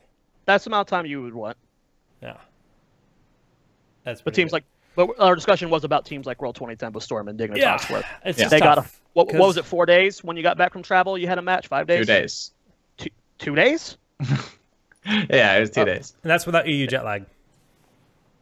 Well, I actually got super jet lag from the mid-season. That's their own fault. But, I mean, the shuttle was at 5 a.m. It wasn't my fault. It's your own fault. Should have scheduled your shuttle later, man. Get good.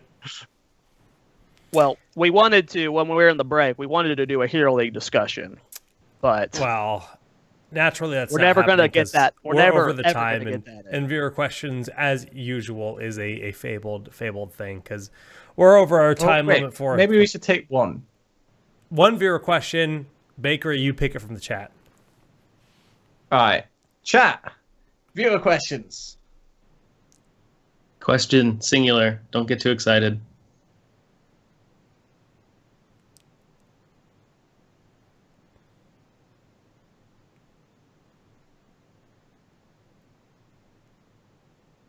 I see a good question. I thought this was Saw Jake's show, not Zoya's. Well, it looks like the illusion's working then, isn't it, boys? Okay, what happens if they judgment you as Stukov? We'll take that and Dunk. What happens if people try and focus Stukov? What can he do? Okay. It depends. So first off, I'm just going to assume you're asking this question because you're in a single support and there's no one else on your team who's a free get out of jail card. Like, there's not a Sank coming to save you. Yeah. There's not a whole bunch of, like, let's assume your team is not going to save you. You have to deal for yourself. Like, first you have to evaluate, do you already have a heal on yourself? You probably should if you're getting Judgmented, because the Judgment is winding up. You should be popping a heal over time on yourself. Like pretty much anything, like even a noob like burrowing, you still have time to pop a heal. Yeah. So you should have a heal on yourself. As soon as you come out of stun, you should be able to pop that heal. I would even go so far as to say, if you have Lingering Silence, you can actually just self-cast Lingering Silence on yourself, and then anyone who tries to follow up on the Tyrael Judgment, the follow-up is going to be ruined. Like, those are two really strong options. And then you even have Massive Shove. So if there's anyone in range to Massive Shove before the Tyrael lands on you, or I mean, like right after you come out of stun, you just Massive Shove the Tyrael away and you get 50 armor for the follow-up, assuming it's not heavy CC stack. So and you have a heal taking. Yeah, like you have a lot of tools actually to save yourself as Stukov.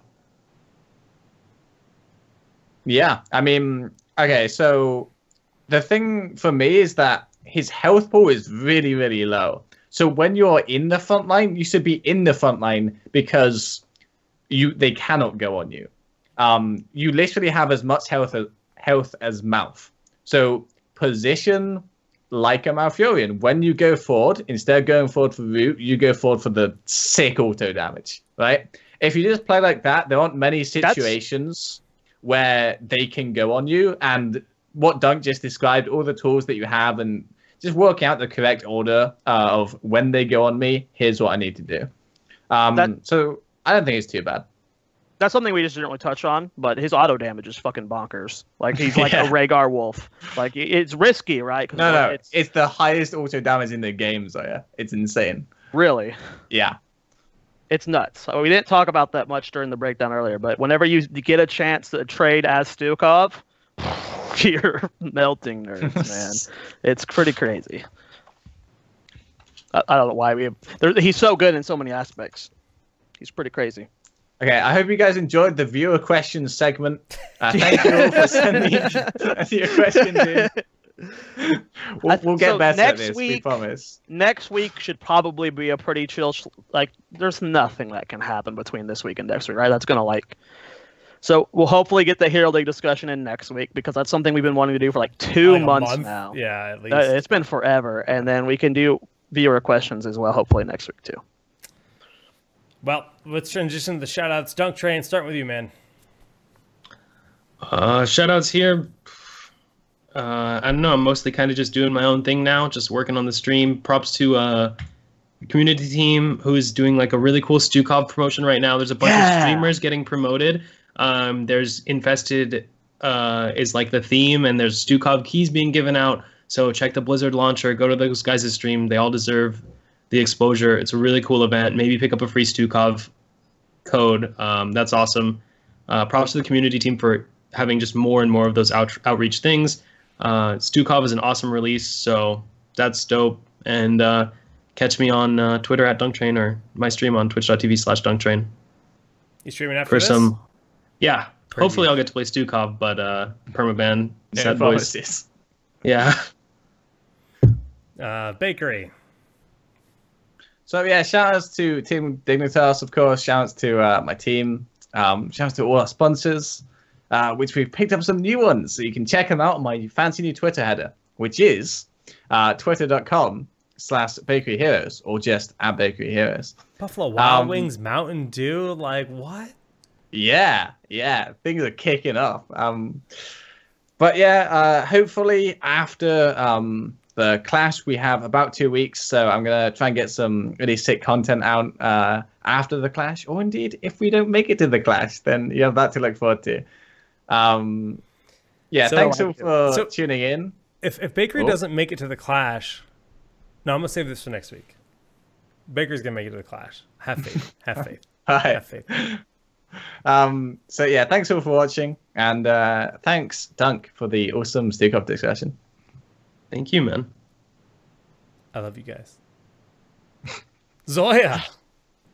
I have no shout-outs I want to make. I just want to take this moment to do a little PSA. If you're not aware of what net neutrality is, please do your research. But the FTC is proposing a rollback to it, and everyone needs to stand up and fight for it, because it could be bad. So reach out to your congressman, send out emails, give them a call, send out emails, send letters, do whatever you have to the FCC. Let them hear your voice that, this is a fight that we need to all step up to together, because who knows how bad it could get. So again, educate yourself on net neutrality. Again, it helps. Everyone needs to be calling their congressman. Everyone needs to be, emailing the FCC. Let them know that you are against it. You don't want the FCC to roll it back. So that's the only shout out I have, is just, do your part, people. This could be bad. Yeah, I have to echo that. Do your research. Twitch is doing the great outreach as well, with the spinning circles of doom in the chat, and honestly, it's a real thing. Netflix, everyone is doing their part in helping to spread awareness, and when all your favorite websites are trying to help spread awareness, please take it seriously. So Bloodlust Open Finals will be this Saturday. I don't expect too many people to watch it live, because it's literally going to be during the Fnatic Dignitas match, and I feel like a jerk for scheduling it then. However, when it comes to schedules, time is running out, and this is when we have to make this happen. So that'll be the top 8 teams that competed in all the Open Cups, competing for 2 spots going into Bloodlust. That is Saturday, 1 p.m. Eastern. VODs will be on YouTube if you just prefer to watch the VODs or find out the narratives from that. Really, it's all about the semifinals, because those will be best of 5s for the teams making their way into Bloodlust. Bloodlust added Roll20, as I mentioned at the top of the show. Roll20 is the 4th invited team, replacing B-Step. To that, then we'll have the 2 open teams. The last 2 teams will be other HGC teams. We've reached out to them to play best 5 show matches, to be determined on the info. But please go to smash.gg/bloodlust. Check it out. We are actually really excited for the event. It's going to be the first time we've done a full tournament as a tri-cast. It's going to be me, Dunctrin, and Zoya tri-casting the event.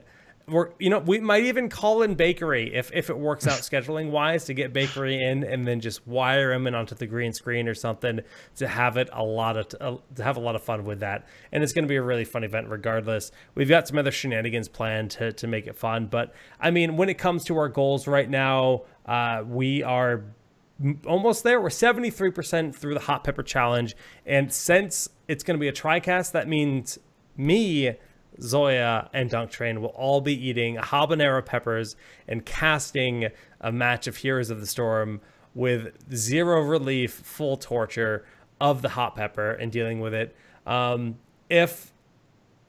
We might do a helium cast too for the lulz, because I think that'd be funny as well. So that's another thing that we're looking at doing. It's going to be a fun event. We're not doing California Reapers or anything crazy like that. But big shout outs to you guys for everyone that tunes into the show. I got some tweets from some people today saying they've watched every single episode. We've had 150 episodes of Town Hall Heroes, and this is a big milestone for us. So thank you guys so much for tuning in, supporting the show, and helping us create this content for Heroes of the Storm. It's very much appreciated.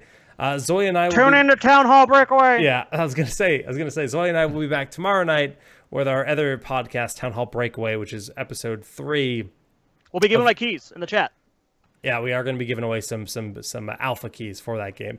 New game made by Amazon Game Studios that we personally love a lot. So if you're interested in checking out something new, that's going to be there. Town Hall Heroes not going anywhere though.